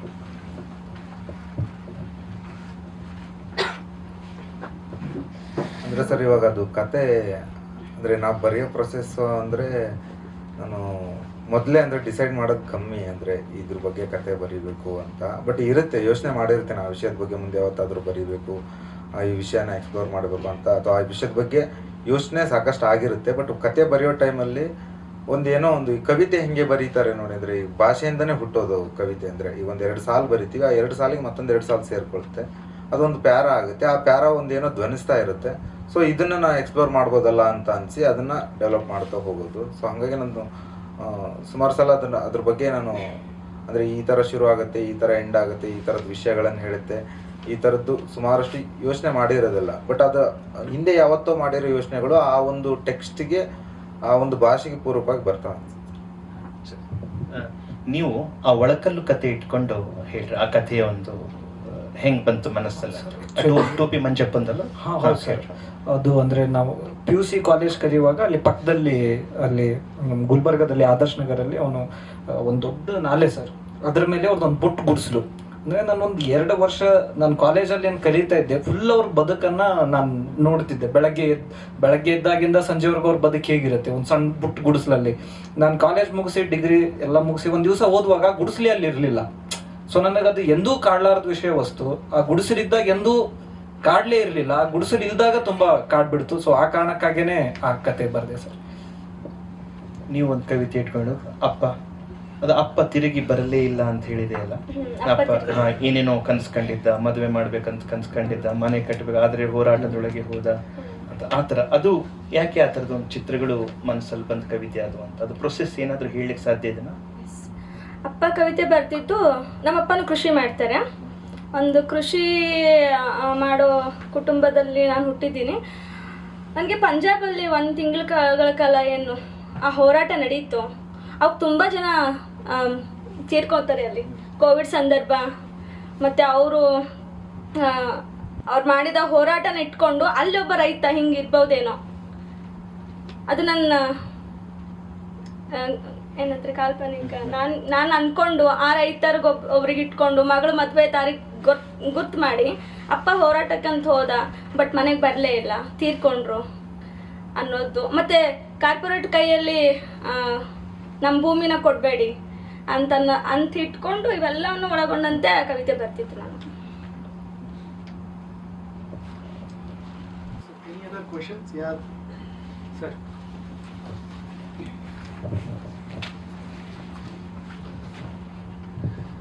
ನನ್ನ ಕ್ವಶನ್ ಮಂಜು ಸರ್ಗೆ. ಸರ್, ಈಗ ಈ ನಮ್ಮ ಪೂ ಮತ್ತು ಇತರ ಕಥೆಗಳು ಓದಿದ್ದೀನಲ್ಲ, ಅದರಲ್ಲಿ ಫುಲ್ ನನಗೆ ಅನಿಸಿದ ಪ್ರಕಾರ ಫುಲ್ ಹಳ್ಳಿ ಸೊಗಡು ಭಾಷೆ ಇದೆ. ನೀವು ಈಗ ಇಲ್ಲಿ ವರ್ಕ್ ಮಾಡ್ತಿದ್ದೀರ, ಅಲ್ಲಿ ಭಾಷೆಗೂ ಇಲ್ಲಿ ಭಾಷೆಗೂ ಭಾಳ ವ್ಯತ್ಯಾಸ ಇದೆ. ಈಗ ಯಾವುದಾದ್ರೂ ಒಂದು ಬರವಣಿಗೆ ಅಥವಾ ಯಾವುದಾದ್ರೂ ಬರೀತಿರಲ್ವ, ಅದರಲ್ಲಿ ಆ ಟೈಮಲ್ಲಿ ಪ್ರಿಪ್ರೇಷನ್ ಯಾವ ರೀತಿ ಮಾಡ್ಕೊತೀರಾ? ಈಗ ನೀವು ಆ ಪೂ ಮತ್ತು ಇತರ ಕಥೆಗಳು ಬರ್ತಿದ್ದೀರಲ್ಲ, ನಾನು ಓದಿದ ಮೇಲೆ ಏನಿಸ್ತಿತ್ತು ಅಂದರೆ ಎಲ್ಲ ಹಳ್ಳಿ ಸೊಗಡು ಭಾಷೆನೇ ಇನ್ವಾಲ್ವ್ ಆಗಿರೋದು. ಬಟ್ ಇಲ್ಲಿ ಸಿಟಿ ಅಂತ ಬಂದಮೇಲೆ ಇಲ್ಲಿ ಮಾತು ಇಲ್ಲಿ ಬರವಣಿಗೆನೇ ವ್ಯತ್ಯಾಸ ಇರುತ್ತೆ. ಅದಕ್ಕೆ ಯಾವ ರೀತಿ ಪ್ರಿಪ್ರೇಷನ್ ಆದ್ರಿ, ಯಾವ ರೀತಿ ಏನದು ಓದಿದ್ರಿ ಅಂತ ಒಂದು ಕ್ವಶನ್ ಅಷ್ಟೆ.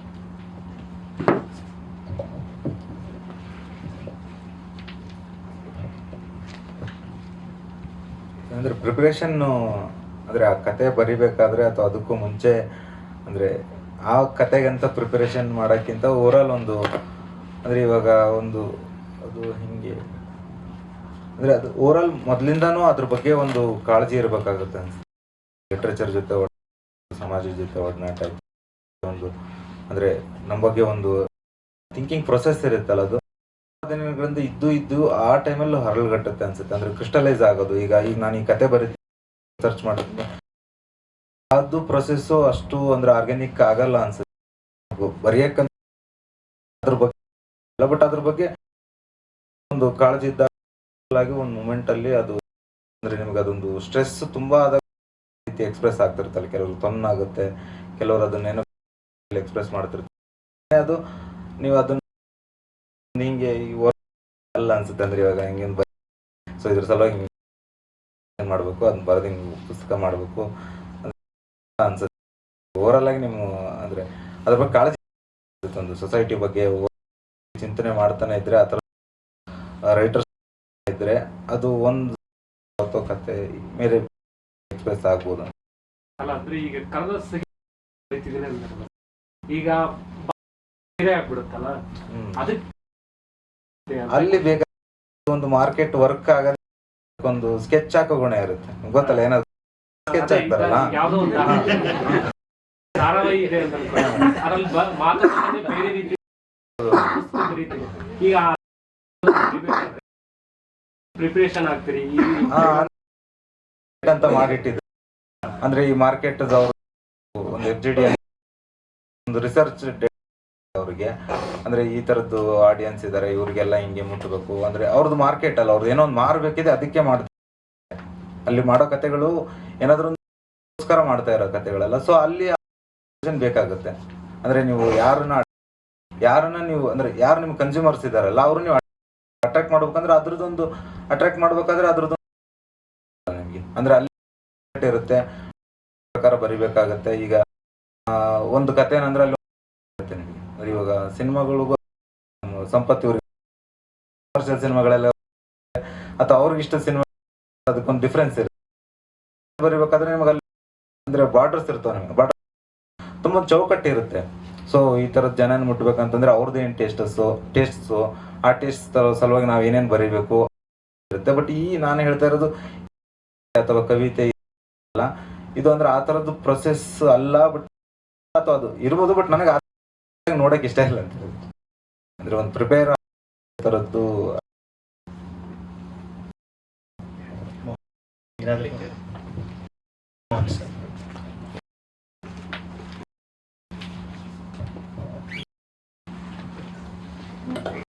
ನಮಸ್ತೆ ಸರ್, ನನ್ನ ಹೆಸರು ಗಣೇಶ್. ಈಗ ನನಗೆ ಕಾಡ್ತಾ ಇರೋ ಕತೆಗಳು ನನಗೆ ಭಾಷೆನೇ ಉತ್ತರ ಕನ್ನಡದಲ್ಲಿ ಅವ್ರದ್ದು ಅದೇ ಭಾಷೆ. ನಾವು ತಿರುಗಾಟದಲ್ಲಿ ಇರ್ತೀವ. ನಾನು ಬೆಳಗಾಮಲ್ಲಿ 10 ವರ್ಷ ಇದ್ದೆ, 5 ವರ್ಷ ಇದ್ದೆ. ಹೆಂಗಾಗ್ಬಿಟ್ಟಿದೆ ಅಂದ್ರೆ ನಂದು ಭಾಷೆ ಮಿಶ್ರ ಕನ್ನಡ ಆಗ್ಬಿಟ್ಟಿದೆ. ಕತೆ ಬರಿಬೇಕು ಅಂತ ಬೆಳಗಾಂ ಭಾಷೆಯಲ್ಲಿ ಅಲ್ಲಿ ಉತ್ತರ ಕನ್ನಡ ಭಾಷೆಯಲ್ಲಿ ಬರೆದಾಗ ಮಧ್ಯೆ ಮರಾಠಿನ ಉಪಯೋಗ ಮಾಡ್ತೀವಿ. ಈಗ ನಾನು ಉತ್ತರ ಕನ್ನಡ ಭಾಷೆ ಅನ್ಸುತ್ತೆ, ನಾನು ಬೆಂಗಳೂರಲ್ಲಿ ಇದ್ದೀನಿ, ಬರ್ದಿದ್ದನ್ನು ನನ್ನ ಸ್ನೇಹಿತರಿಗೆ ತೋರಿಸಿದ ನಾನು ಮತ್ತೆ ಅಲ್ಲಿಯವ್ರು ಈಗ ನನ್ನದೇ ನನ್ನ ದಾವಣಗೆರೆ ಅಲ್ವಾ, ಅಲ್ಲಿಯ ಭಾಷೆಯಲ್ಲಿ ಬರಿಬೇಕು ಅಂದಾಗ ಮತ್ತು ನನಗೆ ಉತ್ತರ ಅದರಲ್ಲಿ ಮಿಕ್ಸ್ ಆಗ್ತಾ ಹೋಗುತ್ತೆ. ಅದನ್ನ ನಾವು ಬರಿಬೇಕಾದ್ರೆ ಹೇಗೆ ಇಡ್ತಾ ಭಾಷೆಗಳಲ್ಲಿ ಅದು ತುಂಬಾ ಗೊಂದಲ. ಬರೆದ ಮೇಲೆ ಅದನ್ನ ಚೇಂಜ್ ಮಾಡಿ ಮತ್ತೆ ಅದು ಇನ್ನೊಂದೇ ರೂಪ ಪಡ್ಕೊ, ಅಥವಾ ನನಗೆ ಭಾಷೆಯಲ್ಲಿ ಯಾವ ಭಾಗದಲ್ಲಿ ಹುಟ್ಟಿದೆ, ಕನ್ನಡದಲ್ಲಿ ಹುಟ್ಟಿ ನಾನು ಇಲ್ಲಿ ಭಾಷೆ ಅದು ಕತೆ ಆಗೋದೇ, ನಾನು ಮತ್ತೆ ಅಲ್ಲೇ ಇದ್ದೀನಿ ಅನ್ನೋ ಒಂದು ಮಾತ್ರ ಬರಿಬೇಕಾಗ್ತದೆ. ಅದು ಗೊಂದಲ ಆಗಿದೆ. ಯಾರು ಹೇಳಿ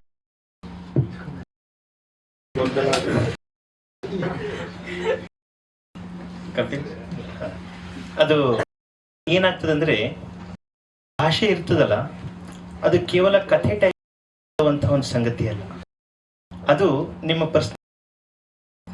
ಈಗ ನಾನು ಹೇಳ್ತೀನಿ ಅಂತಂದ್ರೆ ನನ್ನ ಪರ್ಸನಾಲಿಟಿ ಒಳಗೂ ಇರಬೇಕಾಗ್ತದೆ, ಒಂದು ನಾಟಕದ ಭಾಷೆ ಒಳಗೂ ಇರಬೇಕಾಗ್ತದೆ. ಹೀಗಾಗಿ ನಾನು ಯಾವಾಗ್ಲೂ ಅಲ್ಲಿ ಭಾಷೆ ಸೃಷ್ಟಿ ಮಾಡಕೋಬೇಕು, ಇಲ್ಲಿ ಭಾಷೆ ಸೃಷ್ಟಿ ಮಾಡ್ಕೊಳ್ಬೇಕು. ನಿಮ್ಮ ವ್ಯಕ್ತಿತ್ವದ ಒಳಗೆ ಮಾತ್ರ ನೀವು ಘಟನೆಗಳ ಜೊತೆ ಪಾತ್ರಗಳ ಜೊತೆ ತಾನೇ ಹರ್ಕೊಂಡು ಬಂದ್ಬಿಡ್ತದೆ. ಈ ಒಂದೇ ಪ್ರದೇಶದವರಾಗಿದ್ರು ಕೂಡ ಅವ್ರವ್ರ ಭಾಷೆ ಬೇರೆ ಆಗಿರ್ತದೆ ನೋಡ್ರಿ. ಈ ಭಾಷೆನೇ ಬೇರೆ, ಶಿವರಾಮ್ ಕಾರಂತರ ಭಾಷೆನೇ, ಯಾರ್ದೋ ಅಲ್ಲಿ ಬರುವಂತ ಇನ್ನೊಬ್ಬ ಬರಹಗಾರ ಭಾಷೆ. ಯಾಕೆ ಅಂತಂದ್ರೆ ಭಾಷೆ ನಿಮ್ಮ ಶೈಲಿ ಅದು ಏನ್ ಹೇಳ್ತಾ ಇರ್ತದೆ ಆ ತರ ನಡೀತದೆ. ಹೀಗಾಗಿ ಪೂರ್ವಕವಾಗಿ ಉತ್ತಮವಾಗಿ ಅದನ್ನ ತಗೊಳ್ಬೇಕು ಅಂತಂದಾಗ ಬಹಳಷ್ಟು ಓದುಗನಿಗೆ ಕಂಡು ಬರ್ತದೆ, ಏನೋ ಒಂದು ಕೃತಕವಾದಂತಹ ಒಂದು ಸೃಷ್ಟಿ ನಡೆದಿದೆ ಗೊತ್ತಾಗ್ಬಿಡ್ತದೆ. ಹೀಗಾಗಿ ವ್ಯಕ್ತಿತ್ವದೊಳಗೆ ಕಥೆ ಹೇಳ್ತಾನೆ ಅಂತ ಹೇಳಿ ಅನ್ನಿಸ್ತದೆ. ಸುಮ್ಮನೆ ಏನೋ ಪಾಠ ಮಾಡಿ ಅಭ್ಯಾಸ ಮಾತಾಡ್ಬೇಕಾದ್ರೆ ಒಂದು ರಿಕ್ವೆಸ್ಟ್ ಇದೆ, ಹೆಲ್ಪ್ ಆಗ್ಬೋದು. ಒಂದು ಯುನೀಕ್ ವರ್ಕ್ಶಾಪ್ ಸರ್, ಅದ್ರ ಬಗ್ಗೆ ಮಾಹಿತಿ ಕೊಡ್ತಾರೆ ಪ್ಲೀಸ್. ಅದಕ್ಕೆ ಬರ್ತೀನಿ ಆಮೇಲೆ. ಸೊ ನನಗೆ ಒಂದು ಬರ್ದಿದ್ದಿದೆಯಲ್ಲ ಅದರ ಬಗ್ಗೆ ಇರೋ ಕುತೂಹಲ ಏನಂತಂದರೆ, ಬಹುಶಃ ಮಂಜುನಾಥ್ ನಾಯಕ್ ಅದನ್ನು ಬರೆದಿರೋದು ಕಲರ್ಸಿಗೆ ಸೇರೋದಕ್ಕೆ ಮುಂಚೆ ಅಲ್ವಾ? ಸೊ ಅಷ್ಟೇನೆ.